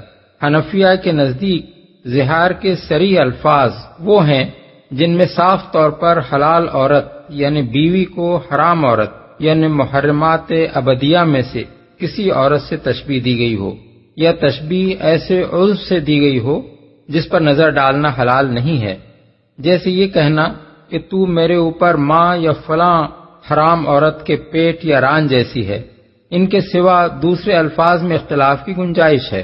اگر کہے کہ تو میرے اوپر حرام ہے جیسے میری ماں کی پیٹھ، تو امام ابو حنیفہ کے نزدیک یہ صریح زہار ہے، لیکن امام ابو یوسف اور امام محمد کے نزدیک زہار کی نیت سے ہو تو زہار ہے اور طلاق کی نیت سے ہو تو طلاق۔ اگر کہے کہ تو میری ماں جیسی ہے یا میری ماں کی طرح ہے تو حنفیہ کا عام فتویٰ یہ ہے کہ یہ زہار کی نیت سے زہار ہے، طلاق کی نیت سے طلاق بائن، اور اگر کوئی نیت نہ ہو تو بے معنی ہے۔ لیکن امام محمد کے نزدیک یہ قطعی زہار ہے۔ اگر بیوی کو ماں یا بہن یا بیٹی کہہ کر پکارے تو یہ سخت بےہودہ بات ہے جس پر نبی صلی اللہ علیہ وسلم نے غصے کا اظہار فرمایا تھا، مگر اسے زہار نہیں قرار دیا۔ اگر کہے کہ تو میرے اوپر ماں کی طرح حرام ہے تو یہ زہار کی نیت سے زہار ہے، طلاق کی نیت سے طلاق، اور کوئی نیت نہ ہو تو زہار ہے۔ اگر کہے کہ تو میرے لیے ماں کی طرح یا ماں جیسی ہے تو نیت پوچھی جائے گی۔ عزت اور توقیر کی نیت سے کہا ہو تو عزت اور توقیر ہے، زہار کی نیت سے کہا ہو تو زہار ہے، طلاق کی نیت سے کہا ہو تو طلاق ہے۔ کوئی نیت نہ ہو اور یوں ہی یہ بات کہہ دی ہو تو امام ابو حنیفہ کے نزدیک بے معنی ہے۔ امام ابو یوسف کے نزدیک اس پر زہار کا تو نہیں مگر قسم کا کفارہ لازم آئے گا، اور امام محمد کے نزدیک یہ زہار ہے۔ شافعیہ کے نزدیک زہار کے صریح الفاظ یہ ہیں کہ کوئی شخص اپنی بیوی سے کہے تو میرے نزدیک یا میرے ساتھ یا میرے لیے ایسی ہے جیسے میری ماں کی پیٹھ، یا تو میری ماں کی پیٹھ کی طرح ہے، یا تیرا جسم یا تیرا بدن یا تیرا نفس میرے لیے میری ماں کے جسم یا بدن یا نفس کی طرح ہے۔ ان کے سوا باقی تمام الفاظ میں قائل کی نیت پر فیصلہ ہوگا۔ حنابلہ کے نزدیک ہر وہ لفظ جس سے کسی شخص نے بیوی کو یا اس کے مستقل اعضاء میں سے کسی عضو کو کسی ایسی عورت سے جو اس کے لیے حرام ہے یا اس کے مستقل اعضاء میں سے کسی عضو سے صاف صاف تشبیہ دی ہو، زہار کے معاملے میں صریح مانا جائے گا۔ مالکیہ کا مسلک بھی قریب قریب یہی ہے، البتہ تفصیلات میں ان کے فتوے الگ الگ ہیں۔ مثلا کسی شخص کا بیوی سے یہ کہنا کہ تو میرے لیے میری ماں جیسی ہے یا میری ماں کی طرح ہے، مالکیوں کے نزدیک زہار کی نیت سے ہو تو زہار ہے، طلاق کی نیت سے ہو تو طلاق، اور کوئی نیت نہ ہو تو زہار ہے۔ حنبلیوں کے نزدیک یہ بشرط نیت صرف زہار قرار دیا جا سکتا ہے۔ اگر کوئی شخص بیوی سے کہے کہ تو میری ماں ہے تو مالکیہ کہتے ہیں کہ یہ زہار ہے، اور حنابلہ کہتے ہیں کہ یہ بات اگر جھگڑے اور غصے کی حالت میں کہی گئی ہو تو زہار ہے، اور پیار محبت کی بات چیت میں کہی گئی ہو تو گو یہ بہت ہی بری بات ہے لیکن زہار نہیں ہے۔ اگر کوئی شخص کہے تجھے طلاق ہے، تو میری ماں کی طرح ہے، تو حنابلہ کے نزدیک یہ طلاق ہے نہ کہ زہار، اور اگر کہے تو میری ماں کی طرح ہے تجھے طلاق ہے تو زہار اور طلاق دونوں واقع ہو جائیں گے۔ یہ کہنا کہ تو میرے اوپر ایسی حرام ہے جیسی میری ماں کی پیٹھ، مالکیہ اور حنابلہ دونوں کے نزدیک زہار ہے، خواہ طلاق ہی کی نیت سے یہ الفاظ کہے گئے ہوں یا نیت کچھ بھی نہ ہو۔ الفاظ زہار کی اس بحث میں یہ بات اچھی طرح سمجھ لینی چاہیے کہ فقہا نے اس باب میں جتنی بحثیں کی ہیں وہ سب عربی زبان کے الفاظ اور محاورات سے تعلق رکھتی ہیں، اور ظاہر ہے کہ دنیا کی دوسری زبانیں بولنے والے نہ عربی زبان میں زہار کریں گے، نہ زہار کرتے وقت عربی الفاظ اور فقروں کا ٹھیک ٹھیک ترجمہ زبان سے ادا کریں گے۔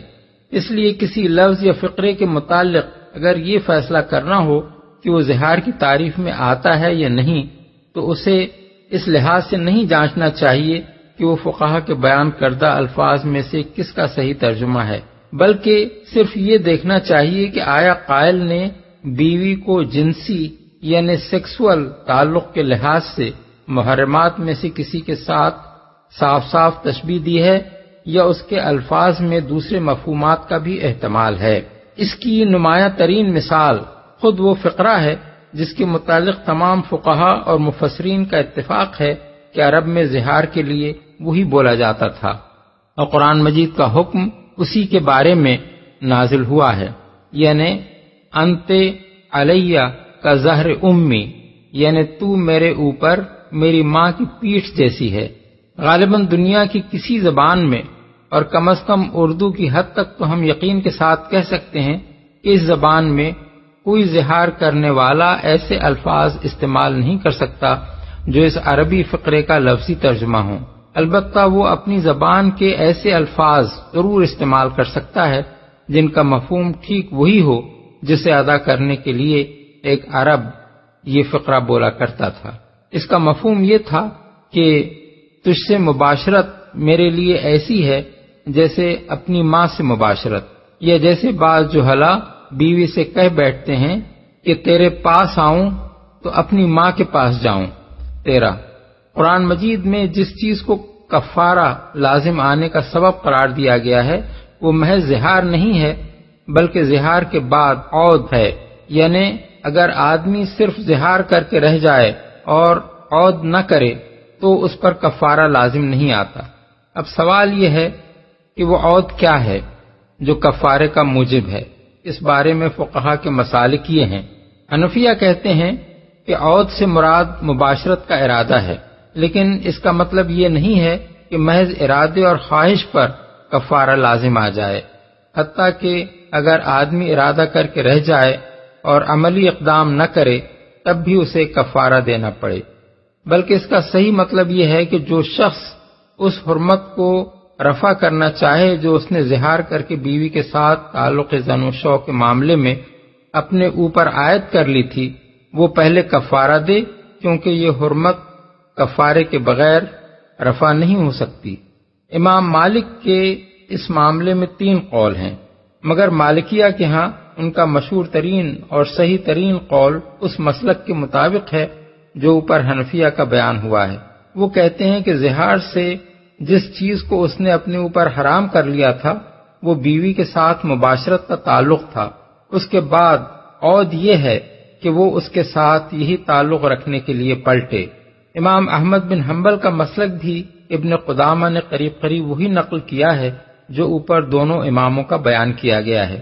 وہ کہتے ہیں کہ زہار کے بعد مباشرت کے حلال ہونے کے لیے کفارہ شرط ہے۔ زہار کرنے والا جو شخص اسے حلال کرنا چاہے وہ گویا تحریم سے پلٹنا چاہتا ہے، اس لیے اسے حکم دیا گیا کہ اسے حلال کرنے سے پہلے کفارہ دے، ٹھیک اسی طرح جیسے کوئی شخص ایک غیر عورت کو اپنے لیے حلال کرنا چاہے تو اس سے کہا جائے گا کہ اسے حلال کرنے سے پہلے نکاح کرے۔ امام شافعی کا مسلک ان تینوں سے مختلف ہے۔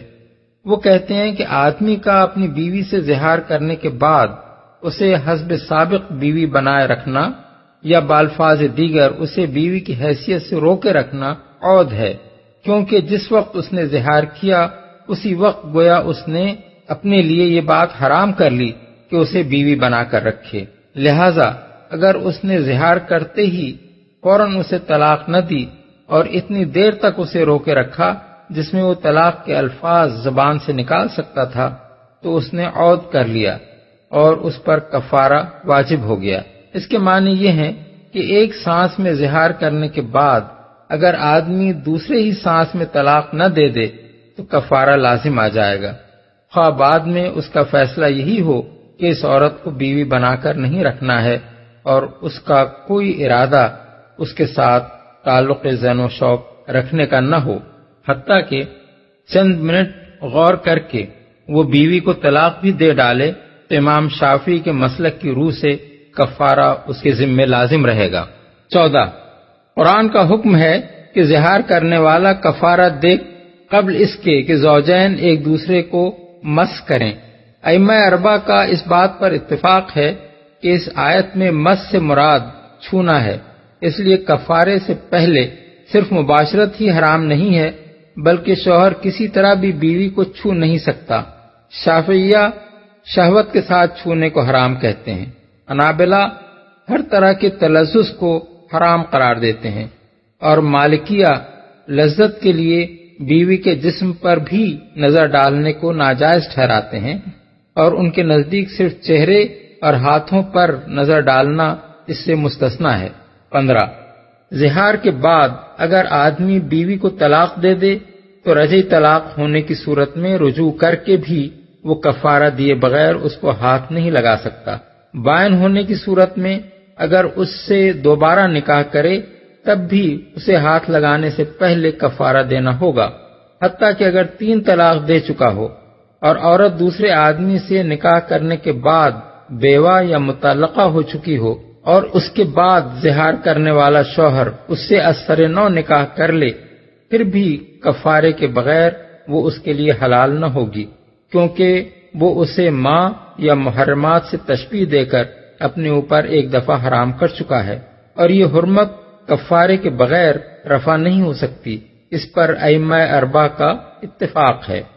16 عورت کے لیے لازم ہے کہ جس شوہر نے اس کے ساتھ زہار کیا ہے اسے ہاتھ نہ لگانے دے جب تک وہ کفارہ ادا نہ کرے، اور چونکہ تعلق زن و شو عورت کا حق ہے جس سے زہار کر کے شوہر نے اسے محروم کیا ہے، اس لیے اگر وہ کفارہ نہ دے تو بیوی عدالت سے رجوع کر سکتی ہے۔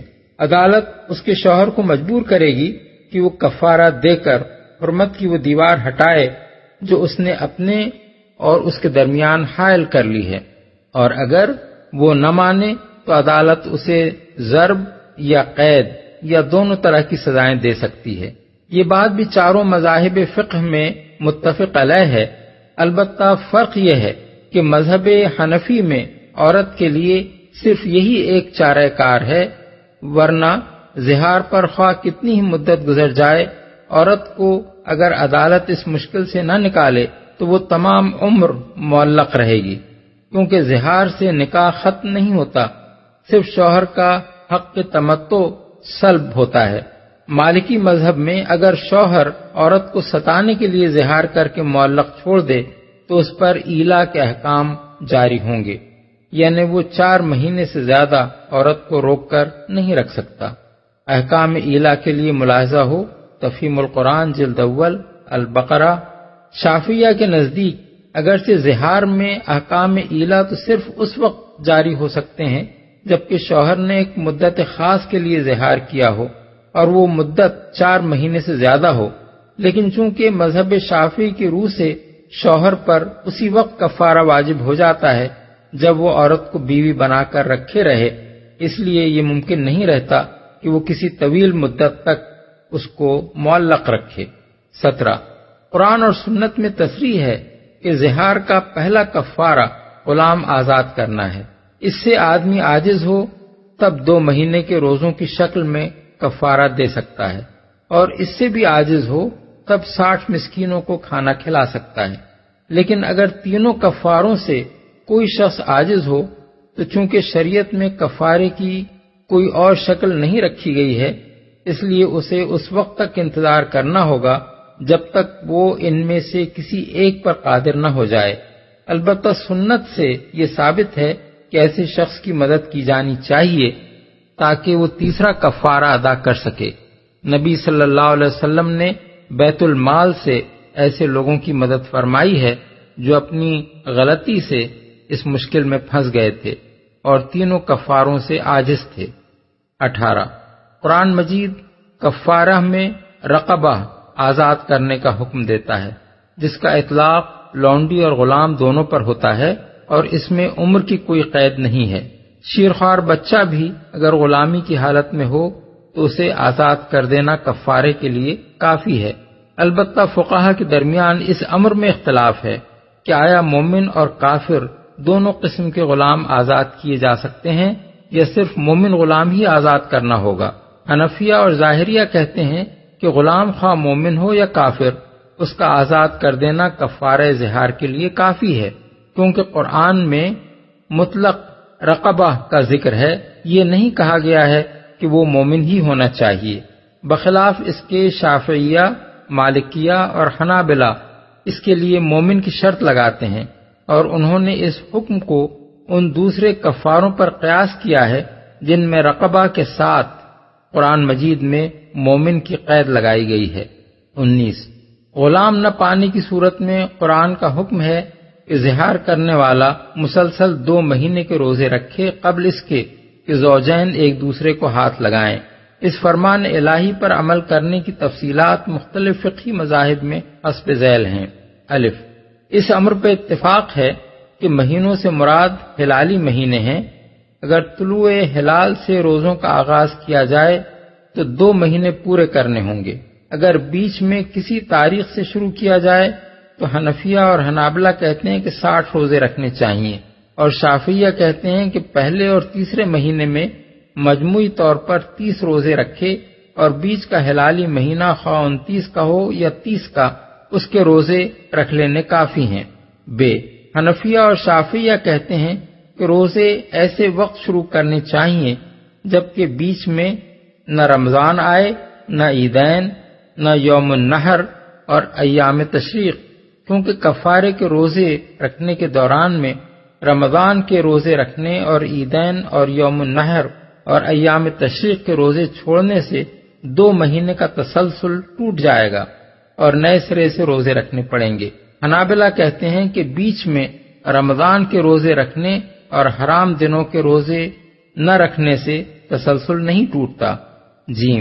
2 مہینوں کے دوران میں خواہ آدمی کسی عذر کی بنا پر روزہ چھوڑے یا بلا عذر، دونوں صورتوں میں حنفیہ اور شافعیہ کے نزدیک تسلسل ٹوٹ جائے گا اور نئے سرے سے روزے رکھنے ہوں گے۔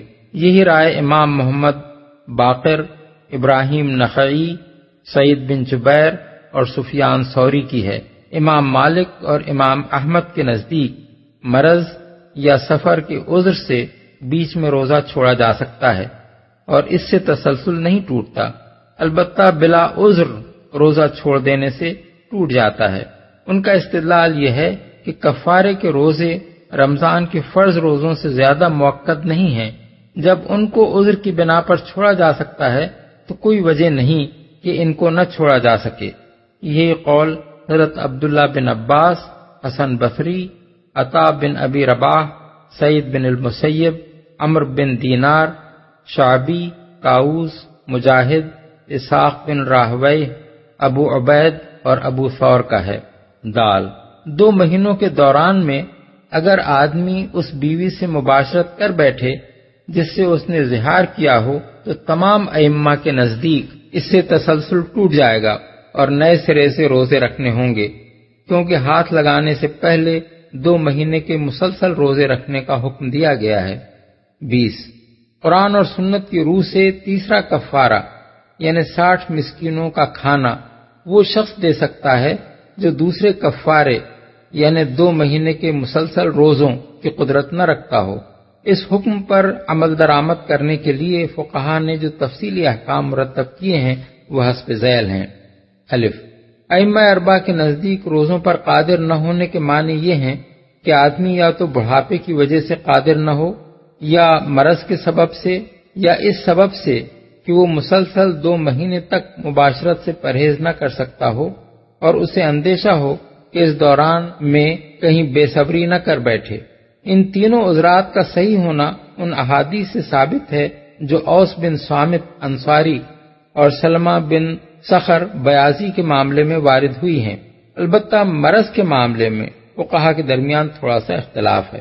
حنفیہ کہتے ہیں کہ مرض کا عذر اس صورت میں صحیح ہوگا جب یا تو اس کے زائل ہونے کی امید نہ ہو یا روزوں سے مرض کے بڑھ جانے کا اندیشہ ہو۔ شافعیہ کہتے ہیں کہ اگر روزوں سے ایسی شدید مشقت لاحق ہوتی ہو جس سے آدمی کو یہ خطرہ ہو کہ 2 مہینے کے دوران میں کہیں سلسلہ منقطع نہ کرنا پڑے تو یہ عذر بھی صحیح ہو سکتا ہے۔ مالکیہ کہتے ہیں کہ اگر آدمی کا گمان غالب یہ ہو کہ وہ مستقبل میں روزہ رکھنے کے قابل ہو سکے گا تو انتظار کر لے، اور اگر گمان غالب اس قابل نہ ہو سکنے کا ہو تو مسکینوں کو کھانا کھلا دے۔ حنابلہ کہتے ہیں کہ روزے سے مرض بڑھ جانے کا اندیشہ بالکل کافی عذر ہے۔ بے کھانا صرف ان مساکین کو دیا جا سکتا ہے جن کا نفقہ آدمی کے ذمے واجب نہ ہوتا ہو۔ جیم حنفیہ کہتے ہیں کہ کھانا مسلمان اور ذمی دونوں قسم کے مساکین کو دیا جا سکتا ہے، البتہ حربی اور مستامن کفار کو نہیں دیا جا سکتا۔ مالکیہ، شافعیہ اور حنابلہ کی رائے یہ ہے کہ صرف مسلمان مساکین ہی کو دیا جا سکتا ہے۔ دال یہ امر متفق علیہ ہے کہ کھانا دینے سے مراد 2 وقت کا پیٹ بھر کھانا دینا ہے، البتہ کھانا دینے کے مفہوم میں اختلاف ہے۔ حنفیہ کہتے ہیں کہ 2 وقت کی شکم سیری کے قابل غلہ دے دینا یا کھانا پکا کر 2 وقت کھلا دینا دونوں یکساں صحیح ہیں، کیونکہ قرآن مجید میں اطعام کا لفظ استعمال ہوا ہے جس کے معنی خوراک دینے کے بھی ہیں اور کھلانے کے بھی، مگر مالکیہ، شافعیہ اور حنابلہ پکا کر کھلانے کو صحیح نہیں سمجھتے بلکہ غلہ دے دینا ہی ضروری قرار دیتے ہیں۔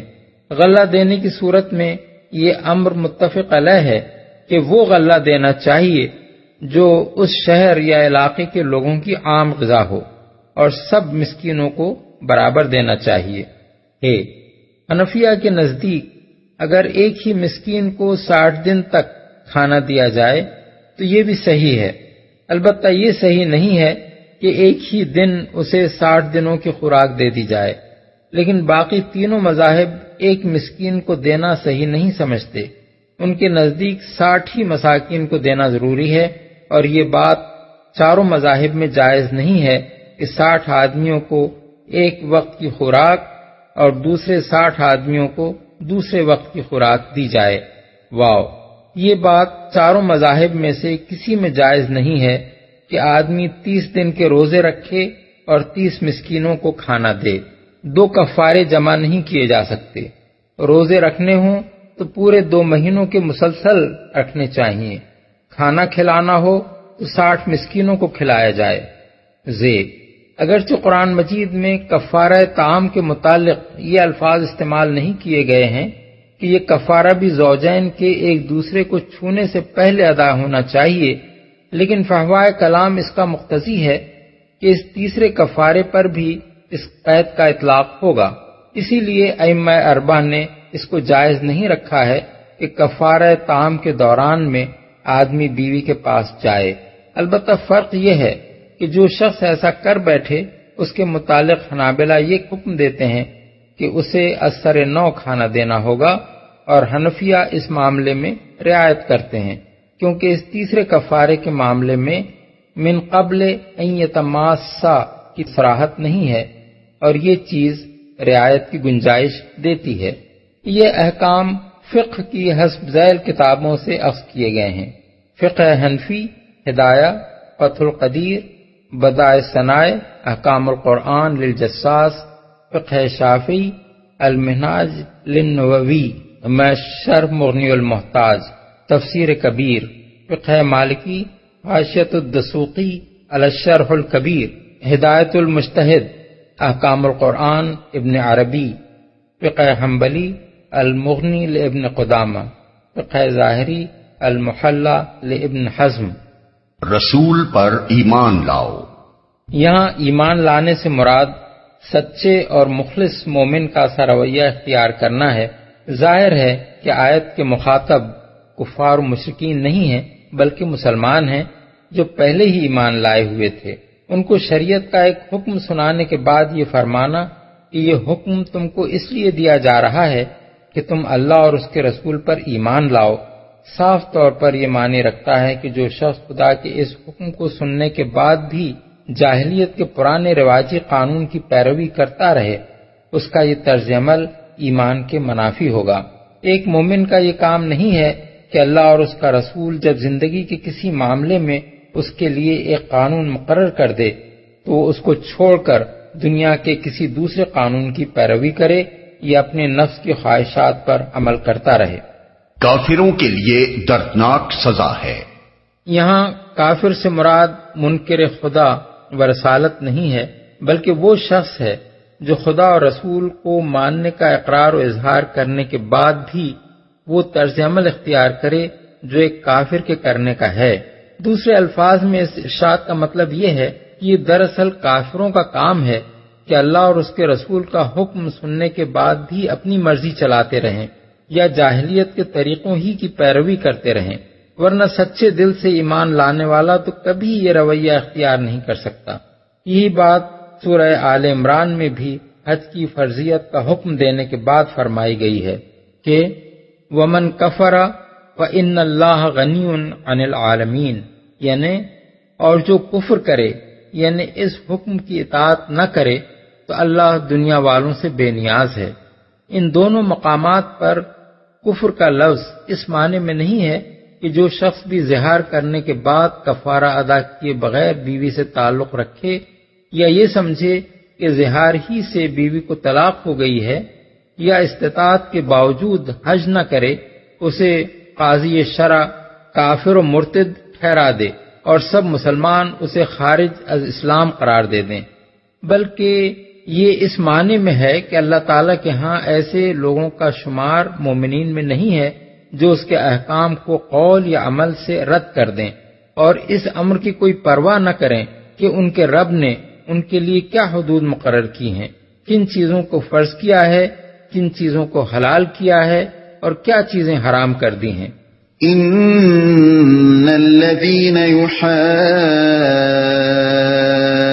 يحادون الله ورسوله كبتوا كما كبت الذين من قبلهم وقد انزلنا آيات بينات وَلِلْكَافِرِينَ عَذَابٌ مُهِينٌ۔ جو لوگ اللہ اور اس کے رسول کی مخالفت کرتے ہیں وہ اسی طرح ذلیل و خوار کر دیے جائیں گے جس طرح ان سے پہلے کے لوگ ذلیل و خوار کیے جا چکے ہیں۔ ہم نے صاف صاف آیات نازل کر دی ہیں اور کافروں کے لیے ذلت کا عذاب ہے۔ رسول کی مخالفت کرتے ہیں، مخالفت کرنے سے مراد اللہ کی مقرر کی ہوئی حدوں کو نہ ماننا اور ان کے بجائے کچھ دوسری حدیں مقرر کر لینا ہے۔ ابن جریر طبری اس آیت کی تفسیر یہ کرتے ہیں، اے یخالفون فی حدودہ وفرائضہ ویجعلون حدودا غیر حدودہ، یعنی وہ لوگ جو اللہ کی حدود اور اس کے فرائض کے معاملے میں اس کی مخالفت کرتے ہیں اور اس کی مقرر کی ہوئی حدوں کی جگہ دوسری حدیں تجویز کر لیتے ہیں۔ بیضاوی نے اس کی تفسیر یہ کی ہے، اے یعادونہما ویشاقونہما او یزعون او یختارون حدودا غیر حدودہما، یعنی اللہ اور اس کے رسول سے مخاصمت اور جھگڑا کرتے ہیں یا ان کی مقرر کی ہوئی حدوں کے سوا دوسری حدیں خود وضع کر لیتے ہیں یا دوسروں کی وضع کردہ حدوں کو اختیار کرتے ہیں۔ آلوسی نے روح المعانی میں بیضاوی کی اس تفسیر سے اتفاق کرتے ہوئے شیخ الاسلام سعد اللہ چلپی کا یہ قول نقل کیا ہے کہ اس آیت میں ان بادشاہوں اور حکام سوء کے لیے سخت وعید ہے جنہوں نے شریعت کی مقرر کردہ حدود کے خلاف بہت سے احکام وضع کر لیے ہیں اور ان کا نام قانون رکھا ہے۔ اس مقام پر علامہ آلوسی شرعی قوانین کے مقابلے میں وضعی قوانین کی آئینی یعنی اسلامی نقطہ نظر سے آئینی حیثیت پر مفصل بحث کرتے ہوئے لکھتے ہیں، اس شخص کے کفر میں تو کوئی شک ہی نہیں ہے جو اس قانون کو مستحسن اور شریعت کے مقابلے میں افضل قرار دیتا ہے اور کہتا ہے کہ یہ زیادہ حکیمانہ اور قوم کے لیے زیادہ مناسب و موزوں ہے، اور جب کسی معاملے میں اس سے کہا جائے کہ شریعت کا حکم اس بارے میں یہ ہے تو اس پر غصے میں بھڑک اٹھتا ہے، جیسا کہ ہم نے بعض ان لوگوں کو دیکھا ہے جن پر اللہ کی پھٹکار پڑی ہوئی ہے۔ ذلیل و خوار کیے جا چکے ہیں۔ اصل میں لفظ کبت استعمال ہوا ہے جس کے معنی رسوا کرنا، ہلاک کرنا، لعنت کرنا، راندہ درگاہ کر دینا، دھکے دے کر نکال دینا، تذلیل کرنا۔ ارشاد الہی کا مدعا یہ ہے کہ اللہ اور اس کے رسول کی مخالفت اور اس کے احکام سے بغاوت کا جو انجام پچھلے انبیاء کی امتیں دیکھ چکی ہیں، اس سے وہ لوگ ہرگز نہ بچ سکیں گے جو اب مسلمانوں میں سے وہی روش اختیار کریں۔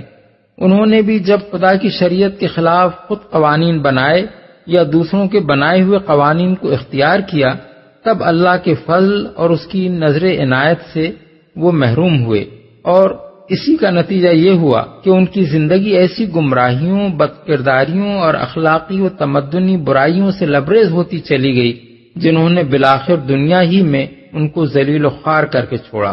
یہ غلطی اگر اب امت محمدیہ کرے تو کوئی وجہ نہیں کہ یہ مقبول بارگاہ بنی رہے اور اللہ اسے ذلت کے گڑھے میں گرنے سے بچائے چلا جائے۔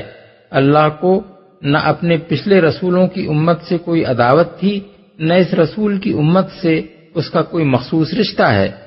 ذلت کا عذاب ہے۔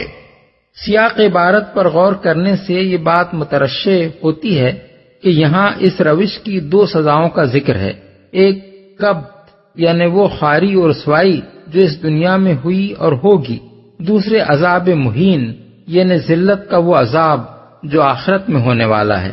یوم یبعثهم اللہ جمیعا فینبئهم بما عملوا احصاہ اللہ ونسوہ واللہ علی کل شیء شہید۔ اس دن یہ ذلت کا عذاب ہونا ہے جب اللہ ان سب کو پھر سے زندہ کر کے اٹھائے گا اور انہیں بتا دے گا کہ وہ کیا کچھ کر کے آئے ہیں۔ وہ بھول گئے ہیں مگر اللہ نے ان کا سب کیا دھرا گن گن کر محفوظ کر رکھا ہے، اور اللہ ایک ایک چیز پر شاہد ہے۔ محفوظ کر رکھا ہے یعنی ان کے بھول جانے سے معاملہ رفت گزشت نہیں ہو گیا ہے، ان کے لیے خدا کی نافرمانی اور اس کے احکام کے خلاف ورزی ایسی معمولی چیز ہو سکتی ہے کہ اس کا ارتکاب کر کے اسے یاد تک نہ رکھیں، بلکہ اسے کوئی قابل اعتراض چیز ہی نہ سمجھیں کہ اس کی کچھ پرواہ انہیں ہو، مگر خدا کے نزدیک یہ کوئی معمولی چیز نہیں ہے۔ اس کے ہاں ان کا ہر کرتوت نوٹ ہو چکا ہے، کس شخص نے کب کہاں کیا حرکت کی، اس حرکت کے بعد اس کا اپنا رد عمل کیا تھا اور اس کے کیا نتائج کہاں کہاں کس کس شکل میں برآمد ہوئے، یہ سب کچھ اس کے دفتر میں لکھ لیا گیا ہے۔ أَلَمْ تَرَ أَنَّ اللَّهَ يَعْلَمُ مَا فِي السَّمَاوَاتِ وَمَا فِي الْأَرْضِ مَا يَكُونُ مِن نَّجْوَى ثَلَاثَةٍ إِلَّا هُوَ رَابِعُهُمْ وَلَا خَمْسَةٍ إِلَّا هُوَ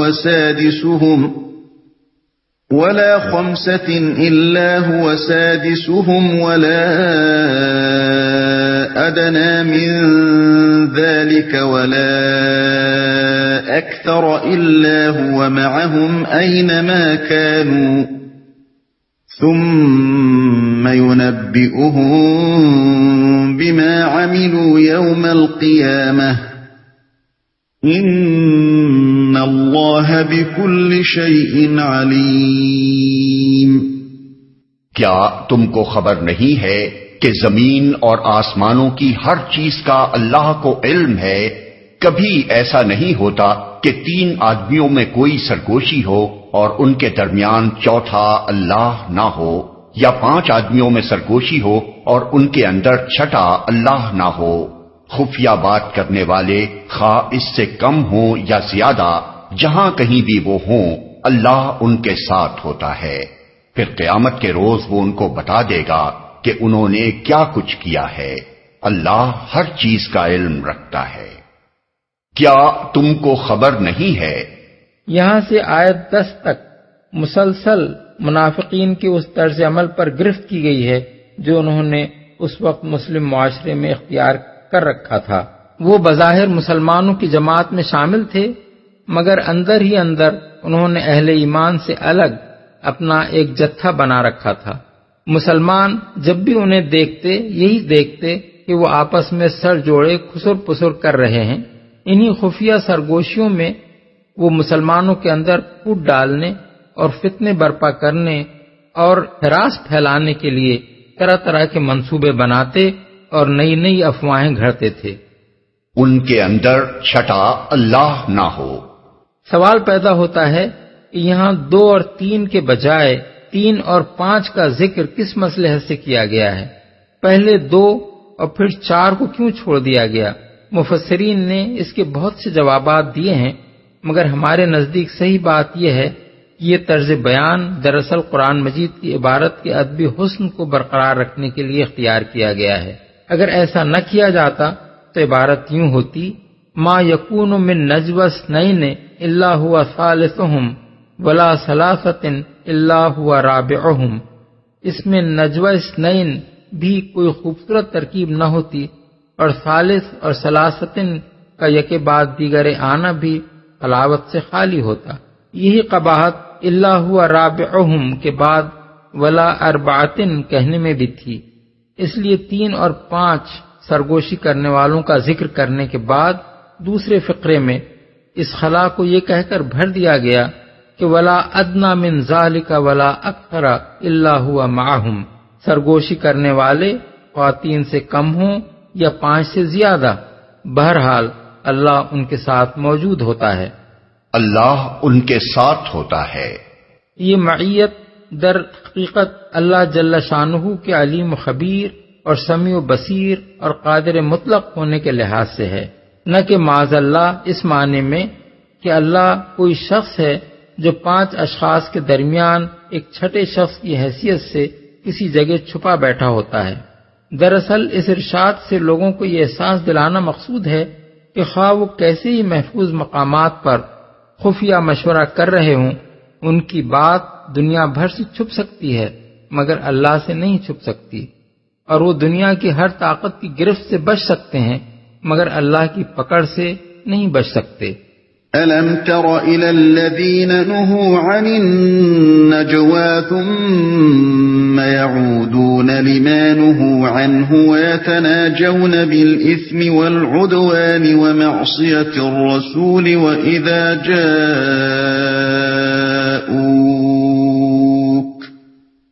وَإِذَا جَاءُوكَ حَيَّوْكَ بِمَا لَمْ يُحَيِّكَ بِهِ اللَّهُ وَيَقُولُونَ فِي أَنفُسِهِمْ لَوْلَا يُعَذِّبُنَا اللَّهُ بِمَا نَقُولُ حَسْبُهُمْ جَهَنَّمُ يَصْلَوْنَهَا فَبِئْسَ الْمَصِيرُ۔ کیا تم نے دیکھا نہیں ان لوگوں کو جنہیں سرگوشیاں کرنے سے منع کر دیا گیا تھا، پھر بھی وہ وہی حرکت کیے جاتے ہیں جس سے انہیں منع کیا گیا تھا۔ یہ لوگ چھپ چھپ کر آپس میں گناہ اور زیادتی اور رسول کی نافرمانی کی باتیں کرتے ہیں، اور جب تمہارے پاس آتے ہیں تو تمہیں اس طریقے سے سلام کرتے ہیں جس طرح اللہ نے تم پر سلام نہیں کیا ہے، اور اپنے دلوں میں کہتے ہیں کہ ہماری ان باتوں پر اللہ ہمیں عذاب کیوں نہیں دیتا۔ ان کے لیے جہنم ہی کافی ہے، اسی کا وہ ایندھن بنیں گے، بڑا ہی برا انجام ہے ان کا۔ انہیں منع کیا گیا تھا۔ اس سے معلوم ہوتا ہے کہ اس آیت کے نزول سے پہلے نبی صلی اللہ علیہ وسلم ان لوگوں کو اس روش سے منع فرما چکے تھے۔ اس پر بھی جب وہ باز نہ آئے تب براہ راست اللہ تعالی کی طرف سے یہ فرمان عتاب نازل ہوا، جس طرح اللہ نے تم پر سلام نہیں کیا ہے۔ یہ یہود اور منافقین کا مشترک رویہ تھا۔ متعدد روایتوں میں یہ بات آئی ہے کہ کچھ یہودی نبی صلی اللہ علیہ وسلم کی خدمت میں حاضر ہوئے اور انہوں نے السلام علیک یا ابا القاسم کہا، یعنی السلام علیک کا تلفظ کچھ اس انداز سے کیا کہ سننے والا سمجھے سلام کہا ہے، مگر دراصل انہوں نے سام کہا تھا جس کے معنی موت کے ہیں۔ حضور نے جواب میں فرمایا وعلیکم۔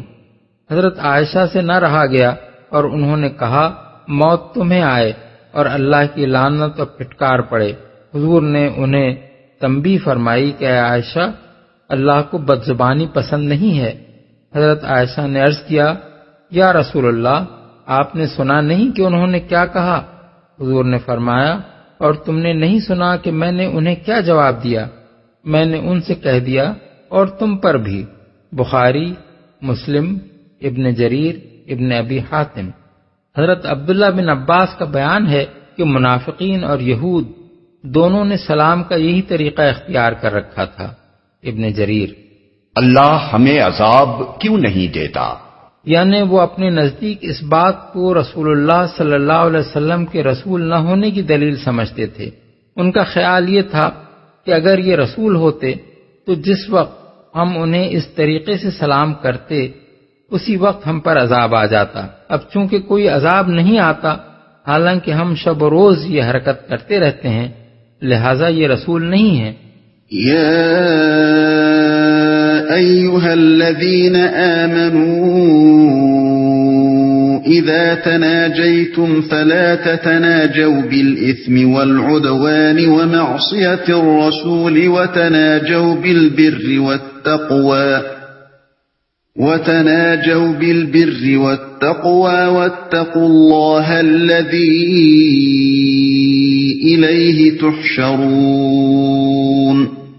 اے لوگو جو ایمان لائے ہو، جب تم آپس میں پوشیدہ بات کرو تو گناہ اور زیادتی اور رسول کی نافرمانی کی باتیں نہیں بلکہ نیکی اور تقوی کی باتیں کرو، اور اس خدا سے ڈرتے رہو جس کے حضور تمہیں حشر میں پیش ہونا ہے۔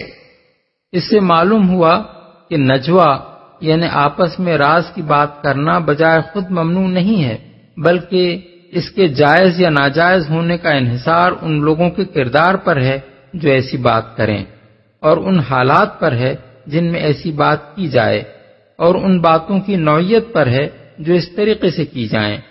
جن لوگوں کا اخلاص، جن کی راست بازی، جن کے کردار کی پاکیزگی معاشرے میں معلوم و معروف ہو، انہیں کسی جگہ سر جوڑے بیٹھے دیکھ کر کسی کو یہ شبہ نہیں ہو سکتا کہ وہ آپس میں کسی شرارت کا منصوبہ بنا رہے ہیں۔ بخلاف اس کے جو لوگ شر اور بد کرداری کے لیے معروف ہوں، ان کی سرگوشیاں ہر شخص کے دل میں یہ کھٹک پیدا کر دیتی ہیں کہ ضرور کسی نئے فتنے کی تیاری ہو رہی ہے۔ اسی طرح اتفاقاً کبھی دو چار آدمی باہم کسی معاملے پر سرگوشی کے انداز میں بات کر لیں تو یہ قابل اعتراض نہیں ہے، لیکن اگر کچھ لوگوں نے اپنا ایک جتھا بنا رکھا ہو اور ان کا مستقل وتیرہ یہی ہو کہ ہمیشہ جماعت مسلمین سے الگ ان کے درمیان خسر پسر ہوتی رہتی ہو، تو یہ لازماً خرابی کا پیش خیمہ ہے، اور کچھ نہیں تو اس کا کم سے کم نقصان یہ ہے کہ اس سے مسلمانوں میں پارٹی بازی کی بیماری پھیلتی ہے۔ ان سب سے بڑھ کر جو چیز نجوہ کے جائز و ناجائز ہونے کا فیصلہ کرتی ہے وہ ان باتوں کی نوعیت ہے جو نجوہ میں کی جائیں۔ دو آدمی اگر اس لیے باہم سرگوشی کرتے ہیں کسی جھگڑے کا تصفیہ کرانا ہے یا کسی کا حق دلوانا ہے یا کسی نیک کام میں حصہ لینا ہے تو یہ کوئی برائی نہیں ہے بلکہ کار ثواب ہے۔ اس کے برعکس اگر یہی نجوہ دو آدمیوں کے درمیان اس غرض کے لیے ہو کہ کوئی فساد ڈلوانا ہے یا کسی کا حق مارنا ہے یا کسی گناہ کا ارتکاب کرنا ہے تو ظاہر ہے کہ یہ غرض بجائے خود ایک برائی ہے، اور اس کے لیے نجوہ برائی پر برائی۔ نبی صلی اللہ علیہ وسلم نے اس سلسلے میں آداب مجلس کی جو تعلیم دی ہے وہ یہ ہے: اذا کنتم ثلاثۃ فلا یتناجا اثنان دون صاحبہما فإن ذلک یحزنہ، یعنی جب تین آدمی بیٹھے ہوں تو دو آدمی آپس میں خسر پسر نہ کریں کیونکہ یہ تیسرے آدمی کے لیے باعث رنج ہوگا۔ بخاری، مسلم، مسند احمد، ترمذی، ابو داؤد۔ دوسری حدیث میں حضور کے الفاظ یہ ہیں: فلا یتناجا اثنان دون الثالث الا باذنہ فإن ذلک یحسنہ، یعنی دو آدمی باہم سرگوشی نہ کریں مگر تیسرے سے اجازت لے کر، کیونکہ یہ اس کے لیے باعث رنج ہوگا۔ مسلم۔ اسی ناجائز سرگوشی کی تعریف میں یہ بات بھی آتی ہے کہ دو آدمی تیسرے شخص کی موجودگی میں کسی ایسی زبان میں بات کرنے لگیں جسے وہ نہ سمجھتا ہو، اور اس سے بھی زیادہ ناجائز بات یہ ہے کہ وہ اپنی سرگوشی کے دوران میں کسی کی طرف اس طرح دیکھیں یا اشارے کریں جس سے یہ ظاہر ہو کہ ان کے درمیان موضوع بحث وہی ہے۔ انما النجوى من الشيطان ليحزن الذين آمنوا وليس بضارهم شيئا إلا بإذن الله وعلى الله فليتوكل المؤمنون۔ کانا پھوسی تو ایک شیطانی کام ہے اور وہ اس لیے کی جاتی ہے کہ ایمان لانے والے لوگ اس سے رنجیدہ ہوں، حالانکہ بے اذن خدا وہ انہیں کچھ بھی نقصان نہیں پہنچا سکتی، اور مومنوں کو اللہ ہی پر بھروسہ رکھنا چاہیے۔ یہ بات اس لیے فرمائی گئی ہے کہ اگر کسی مسلمان کو کچھ لوگوں کی سرگوشیاں دیکھ کر یہ شبہ بھی ہو جائے کہ وہ اسی کے خلاف کی جا رہی ہیں، تب بھی اسے اتنا رنجیدہ نہ ہونا چاہیے کہ محض شبہ ہی شبہ پر کوئی جوابی کارروائی کرنے کی فکر میں پڑ جائے یا اپنے دل میں اس پر کوئی غم یا کینہ یا غیر معمولی پریشانی پرورش کرنے لگے۔ اس کو یہ سمجھنا چاہیے کہ اللہ کے اذن کے بغیر کوئی اس کا کچھ نہیں بگاڑ سکتا۔ یہ اعتماد اس کے قلب میں ایسی قوت پیدا کر دے گا کہ بہت سے فضول اندیشوں اور خیالی خطروں سے اس کو نجات مل جائے گی، اور وہ ان اشرار کو ان کے حال پر چھوڑ کر پورے اطمینان و سکون کے ساتھ اپنے کام میں لگا رہے گا۔ اللہ پر توکل کرنے والا مومن نہ تھوڑ دلا ہوتا ہے کہ ہر اندیشہ و گمان اس کے سکون کو غارت کر دے، نہ کم ظرف ہوتا ہے کہ غلط کار لوگوں کے مقابلے میں آپے سے باہر ہو کر خود بھی خلاف انصاف حرکتیں کرنے لگے۔ یا ایھا الذین آمنوا اذا قیل لکم تفسحوا فی المجالس فافسحوا یفسح اللہ لکم واذا قیل انشزوا فانشزوا وَإِذَا قِيلَ انشُزُوا فَانشُزُوا يَرْفَعِ اللَّهُ الَّذِينَ آمَنُوا مِنكُمْ وَالَّذِينَ أُوتُوا الْعِلْمَ دَرَجَاتٍ وَاللَّهُ بِمَا تَعْمَلُونَ خَبِيرٌ۔ اے لوگو جو ایمان لائے ہو، جب تم سے کہا جائے کہ اپنی مجلسوں میں کشادگی پیدا کرو تو جگہ کشادہ کر دیا کرو، اللہ تمہیں کشادگی بخشے گا، اور جب تم سے کہا جائے کہ اٹھ جاؤ تو اٹھ جایا کرو۔ تم میں سے جو لوگ ایمان رکھنے والے ہیں اور جن کو علم بخشا گیا ہے، اللہ ان کو بلند درجے عطا فرمائے گا، اور جو کچھ تم کرتے ہو اللہ کو اس کی خبر ہے۔ کشادگی بخشے گا، اس کی تشریح سورہ کے دیباچے میں کی جا چکی ہے۔ بعض مفسرین نے اس حکم کو صرف نبی صلی اللہ علیہ وسلم کی مجلس تک محدود سمجھا ہے، لیکن جیسا کہ امام مالک نے فرمایا ہے، صحیح بات یہ ہے کہ مسلمانوں کی تمام مجلسوں کے لیے یہ ایک عام ہدایت ہے۔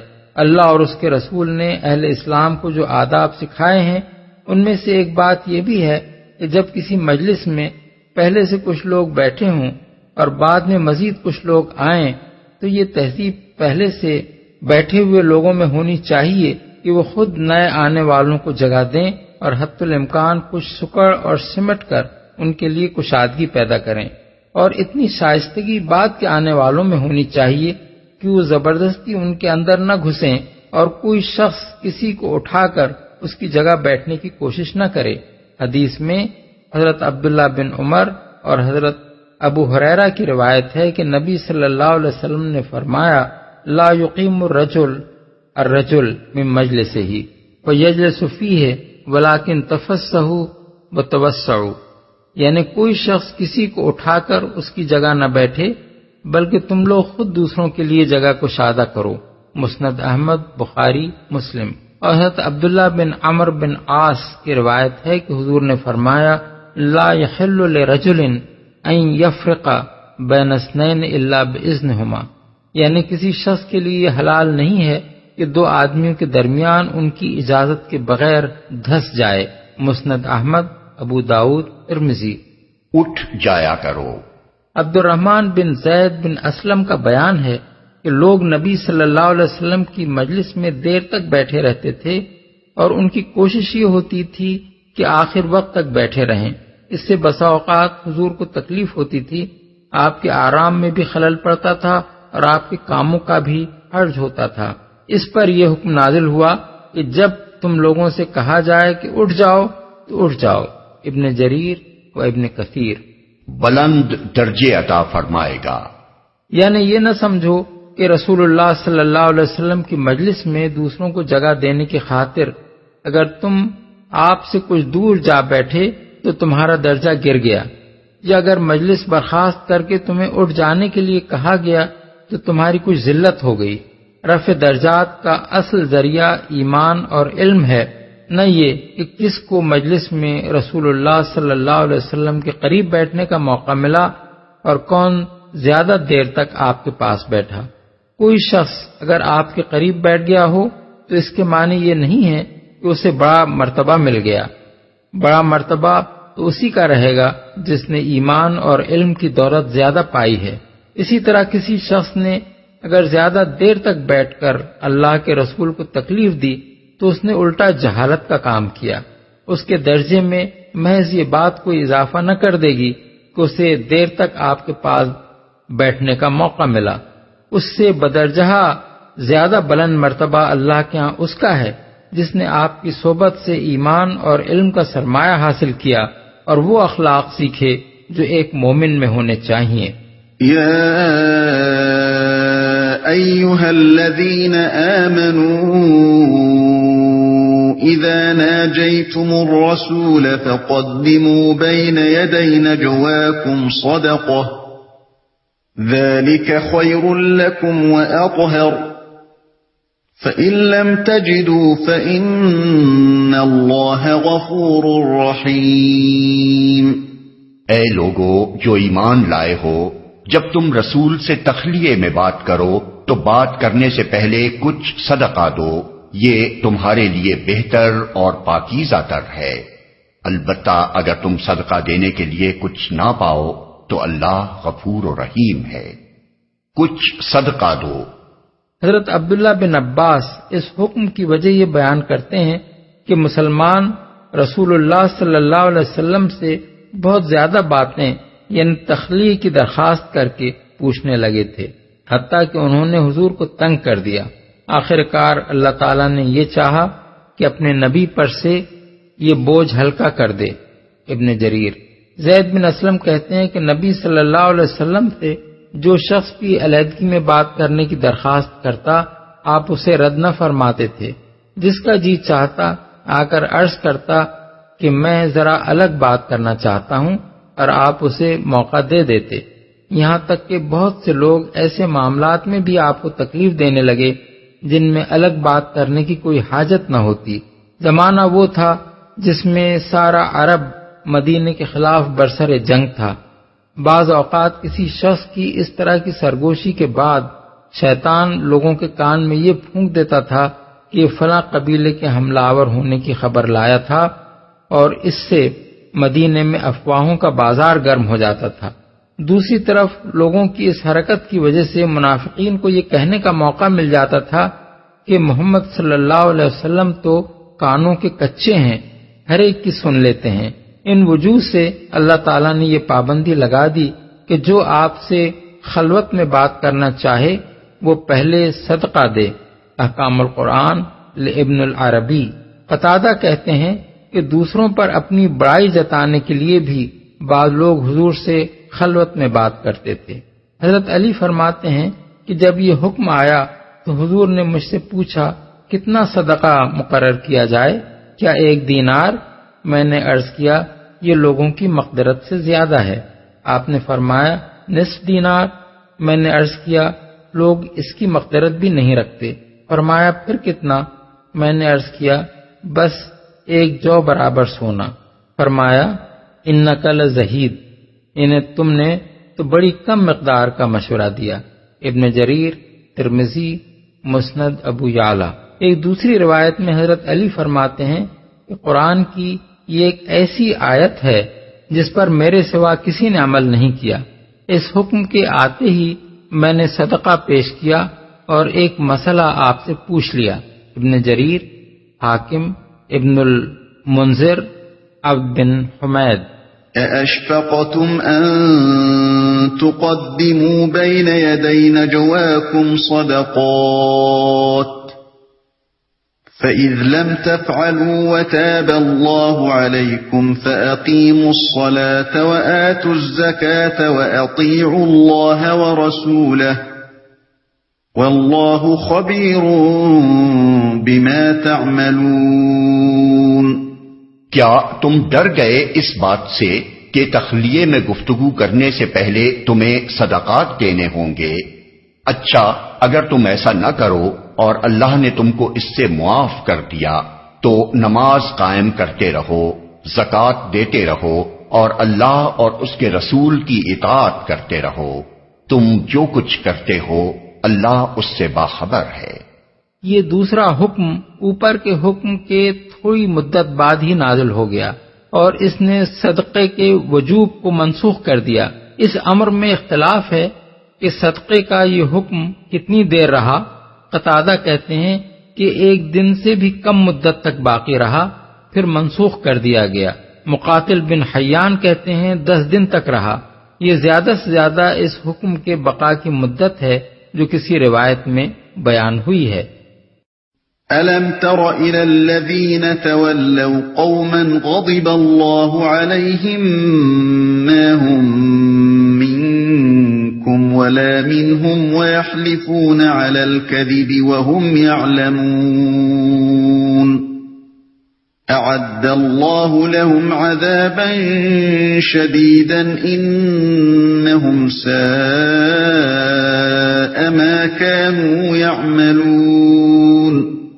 کیا تم نے دیکھا نہیں ان لوگوں کو جنہوں نے دوست بنایا ہے ایک ایسے گروہ کو جو اللہ کا مغضوب ہے؟ وہ نہ تمہارے ہیں نہ ان کے، اور وہ جان بوجھ کر جھوٹی بات پر قسمیں کھاتے ہیں. اللہ نے ان کے لیے سخت عذاب مہیا کر رکھا ہے. بڑے ہی برے کرتوت ہیں جو وہ کر رہے ہیں جو اللہ کا مغضوب ہے. اشارہ ہے مدینے کے یہودیوں کی طرف جنہیں منافقین نے دوست بنا رکھا تھا. نہ تمہارے ہیں نہ ان کے، یعنی مخلصانہ تعلق ان کا نہ اہل ایمان سے ہے نہ یہود سے. دونوں کے ساتھ انہوں نے محض اپنی اغراض کے لیے رشتہ جوڑ رکھا ہے. جھوٹی بات پر قسمیں کھاتے ہیں، یعنی اس بات پر کہ وہ ایمان لائے ہیں اور محمد صلی اللہ علیہ وسلم کو اپنا ہادی و پیشوا مانتے ہیں اور اسلام و اہل اسلام کے وفادار ہیں. اتخذوا ایمانهم جنة فصدوا عن سبیل اللہ فلہم عذاب مہین. انہوں نے اپنی قسموں کو ڈھال بنا رکھا ہے جس کی آڑ میں وہ اللہ کی راہ سے لوگوں کو روکتے ہیں، اس پر ان کے لیے ذلت کا عذاب ہے. اللہ کی راہ سے لوگوں کو روکتے ہیں. مطلب یہ ہے کہ ایک طرف تو وہ اپنے ایمان اور اپنی وفاداری کی قسمیں کھا کر مسلمانوں کی گرفت سے بچے رہتے ہیں اور دوسری طرف اسلام اور اہل اسلام اور پیغمبر اسلام کے خلاف ہر طرح کے شبہات اور وسوسے لوگوں کے دلوں میں پیدا کرتے ہیں تاکہ لوگ یہ سمجھ کر اسلام قبول کرنے سے باز رہیں کہ جب گھر کے بھیدی یہ خبریں دے رہے ہیں تو ضرور اندر کچھ دال میں کالا ہوگا. لن تغني عنهم أموالهم ولا أولادهم من الله شيئا أولئك أصحاب النار هم فيها خالدون. اللہ سے بچانے کے لیے نہ ان کے مال کچھ کام آئیں گے نہ ان کی اولاد. وہ دوزخ کے یار ہیں، اسی میں وہ ہمیشہ رہیں گے. یوم یبعثهم اللہ جمیعا فیحلفون له كما يحلفون لكم ويحسبون انهم على شيء الا انهم هم الكاذبون. جس روز اللہ ان سب کو اٹھائے گا وہ اس کے سامنے بھی اسی طرح قسمیں کھائیں گے جس طرح تمہارے سامنے کھاتے ہیں، اور اپنے نزدیک یہ سمجھیں گے کہ اس سے ان کا کچھ کام بن جائے گا۔ خوب جان لو وہ پرلے درجے کے جھوٹے ہیں، جس طرح تمہارے سامنے کھاتے ہیں۔ یعنی یہ صرف دنیا ہی میں اور صرف انسانوں ہی کے سامنے جھوٹی قسمیں کھانے پر اکتفا نہیں کرتے، بلکہ آخرت میں خود اللہ جل شانہ کے سامنے بھی یہ جھوٹی قسمیں کھانے سے باز نہ رہیں گے۔ جھوٹ اور فریب ان کے اندر اتنا گہرا اتر چکا ہے کہ مر کر بھی یہ ان سے نہ چھوٹے گا۔ استحوذ عليهم الشيطان فأنساهم ذكر الله أولئك حزب الشيطان ألا إن حزب الشيطان هم الخاسرون۔ شیطان ان پر مسلط ہو چکا ہے اور اس نے خدا کی یاد ان کے دل سے بھلا دی ہے، وہ شیطان کی پارٹی کے لوگ ہیں، خبردار ہو شیطان کی پارٹی والے ہی خسارے میں رہنے والے ہیں۔ ان الذين يحادون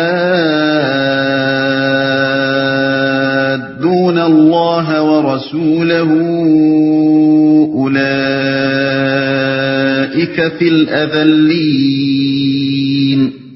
یقیناً ذلیل ترین مخلوقات میں سے ہیں وہ لوگ جو اللہ اور اس کے رسول کا مقابلہ کرتے ہیں۔ كتب الله لأغلبن أنا ورسلي إن الله قوي عزيز۔ اللہ نے لکھ دیا ہے کہ میں اور میرے رسول غالب ہو کر رہیں گے، فی الواقع اللہ زبردست اور زور آور ہے۔ لا تجد قوما يؤمنون بالله واليوم الآخر يوادون من حاد الله ورسوله ولو كانوا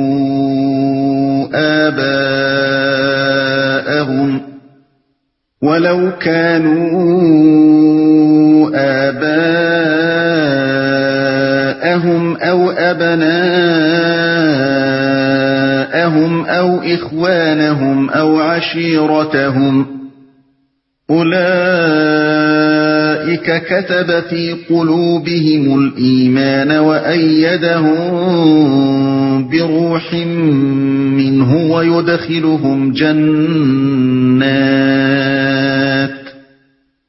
ويدخلهم جنات تجري من تحتها الأنهار خالدين فيها رضي الله عنهم ورضوا عنه أولئك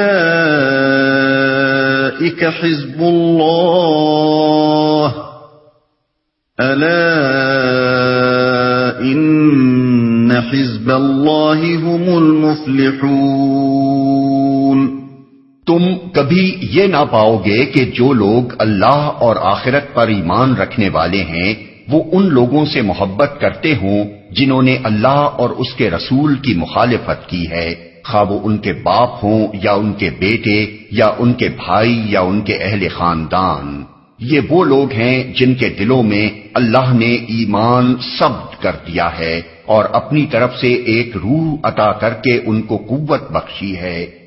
وہ ان کو ایسی جنتوں میں داخل کرے گا جن کے نیچے نہریں بہتی ہوں گی، ان میں وہ ہمیشہ رہیں گے۔ اللہ ان سے راضی ہوا اور وہ اللہ سے راضی ہوئے۔ وہ اللہ کی پارٹی کے لوگ ہیں، خبردار رہو اللہ کی پارٹی والے ہی فلاح پانے والے ہیں، یا ان کے بھائی یا ان کے اہل خاندان۔ اس آیت میں دو باتیں ارشاد ہوئی ہیں، ایک بات اصولی ہے اور دوسری امر واقعی کا بیان۔ اصولی بات یہ فرمائی گئی ہے کہ دین حق پر ایمان اور اعدائے دین کی محبت دو بالکل متضاد چیزیں ہیں جن کا ایک جگہ اجتماع کسی طرح قابل تصور نہیں ہے۔ یہ بات قطعی ناممکن ہے کہ ایمان اور دشمنان خدا و رسول کی محبت ایک دل میں جمع ہو جائیں۔ بالکل اسی طرح جیسے ایک آدمی کے دل میں اپنی ذات کی محبت اور اپنے دشمن کی محبت بیک وقت جمع نہیں ہو سکتی۔ لہذا اگر تم کسی شخص کو دیکھو کہ وہ ایمان کا دعویٰ بھی کرتا ہے اور ساتھ ساتھ اس نے ایسے لوگوں سے محبت کا رشتہ بھی جوڑ رکھا ہے جو اسلام کے مخالف ہیں، تو یہ غلط فہمی تمہیں ہرگز لاحق نہ ہونی چاہیے کہ شاید وہ اپنی اس روش کے باوجود ایمان کے دعوے میں سچا ہو۔ اسی طرح جن لوگوں نے اسلام اور مخالفین اسلام سے بیک وقت رشتہ جوڑ رکھا ہے، وہ خود بھی اپنی پوزیشن پر اچھی طرح غور کر لیں کہ وہ فی الواقع کیا ہیں، مومن ہیں یا منافق، اور فی الواقع کیا ہونا چاہتے ہیں، مومن بن کر رہنا چاہتے ہیں یا منافق۔ اگر ان کے اندر کچھ بھی راست بازی موجود ہے اور وہ کچھ بھی یہ احساس اپنے اندر رکھتے ہیں کہ اخلاقی حیثیت سے منافقت انسان کے لیے ذلیل ترین رویہ ہے، تو انہیں بیک وقت دو کشتیوں میں سوار ہونے کی کوشش چھوڑ دینی چاہیے۔ ایمان تو ان سے دو ٹوک فیصلہ چاہتا ہے، مومن رہنا چاہتے ہیں تو ہر اس رشتے اور تعلق کو قربان کر دیں جو اسلام کے ساتھ ان کے تعلق سے متصادم ہوتا ہو۔ اسلام کے رشتے سے کسی اور رشتے کو عزیز تر رکھتے ہیں تو بہتر ہے کہ ایمان کا جھوٹا دعویٰ چھوڑ دیں۔ یہ تو ہے اصولی بات، مگر اللہ تعالیٰ نے یہاں صرف اصول بیان کرنے پر اکتفا نہیں فرمایا ہے، بلکہ اس امر واقعی کو بھی مدعیان ایمان کے سامنے نمونے کے طور پر پیش فرما دیا ہے کہ جو لوگ سچے مومن تھے انہوں نے فی الواقع سب کی آنکھوں کے سامنے تمام ان رشتوں کو کاٹ پھینکا جو اللہ کے دین کے ساتھ ان کے تعلق میں حائل ہوئے۔ یہ ایک ایسا واقعہ تھا جو بدر و احد کے معرکوں میں سارا عرب دیکھ چکا تھا۔ مکے سے جو صحابہ کرام ہجرت کر کے آئے تھے وہ صرف خدا اور اس کے دین کی خاطر خود اپنے قبیلے اور اپنے قریب ترین رشتہ داروں سے لڑ گئے تھے۔ حضرت ابو عبیدہ نے اپنے باپ عبداللہ بن جراح کو قتل کیا، حضرت مصعب بن عمیر نے اپنے بھائی عبید بن عمیر کو قتل کیا، حضرت عمر نے اپنے ماموں عاص بن ہشام بن مغیرہ کو قتل کیا، حضرت ابو بکر اپنے بیٹے عبد الرحمن سے لڑنے کے لیے تیار ہو گئے، حضرت علی، حضرت حمزہ، حضرت عبیدہ بن الحارث نے عتبہ، شیبہ اور ولید بن عتبہ کو قتل کیا جو ان کے قریبی رشتہ دار تھے۔ حضرت عمر نے اسیران جنگ بدر کے معاملے میں رسول اللہ صلی اللہ علیہ وسلم سے عرض کیا کہ ان سب کو قتل کر دیا جائے اور ہم میں سے ہر ایک اپنے رشتہ دار کو قتل کرے۔ اسی جنگ بدر میں حضرت مصعب بن عمیر کے سگے بھائی ابو عزیز بن عمیر کو ایک انصاری پکڑ کر باندھ رہا تھا۔ حضرت مصعب نے دیکھا تو پکار کر کہا، ذرا مضبوط باندھنا، اس کی ماں بڑی مالدار ہے، اس کی رہائی کے لیے وہ تمہیں بہت سا فدیہ دے گی۔ ابو عزیز نے کہا، تم بھائی ہو کر یہ بات کہہ رہے ہو؟ حضرت مصعب نے جواب دیا، اس وقت تم میرے بھائی نہیں ہو بلکہ یہ انصاری میرا بھائی ہے جو تمہیں گرفتار کر رہا ہے۔ اسی جنگ بدر میں خود نبی صلی اللہ علیہ وسلم کے داماد ابو العاص گرفتار ہو کر آئے اور ان کے ساتھ رسول کی دامادی کی بنا پر قطعاً کوئی امتیازی سلوک نہ کیا گیا جو دوسرے قیدیوں سے کچھ بھی مختلف ہوتا۔ اس طرح عالم واقعہ میں دنیا کو یہ دکھایا جا چکا تھا کہ مخلص مسلمان کیسے ہوتے ہیں اور اللہ اور اس کے دین کے ساتھ ان کا تعلق کیسا ہوا کرتا ہے۔ دیلمی نے حضرت معاذ کی روایت سے رسول اللہ صلی اللہ علیہ وسلم کی یہ دعا نقل کی ہے کہ اللہم لا تجعل لفاجر وفی روایت لفاسق علی یدن ولا نعمت فیعدہ قلبی فانی وجدت فیما اوحیت الی لا تجد قوما یؤمنون باللہ والیوم الآخر یعادون من حاد اللہ ورسولہ، یعنی خدایا کسی فاجر اور ایک روایت میں فاسق کا میرے اوپر کوئی احسان نہ ہونے دے کہ میرے دل میں اس کے لیے کوئی محبت پیدا ہو، کیونکہ تیری نازل کردہ وحی میں یہ بات بھی میں نے پائی ہے کہ اللہ اور یوم آخر پر ایمان رکھنے والوں کو تم اللہ اور رسول کے مخالفوں سے محبت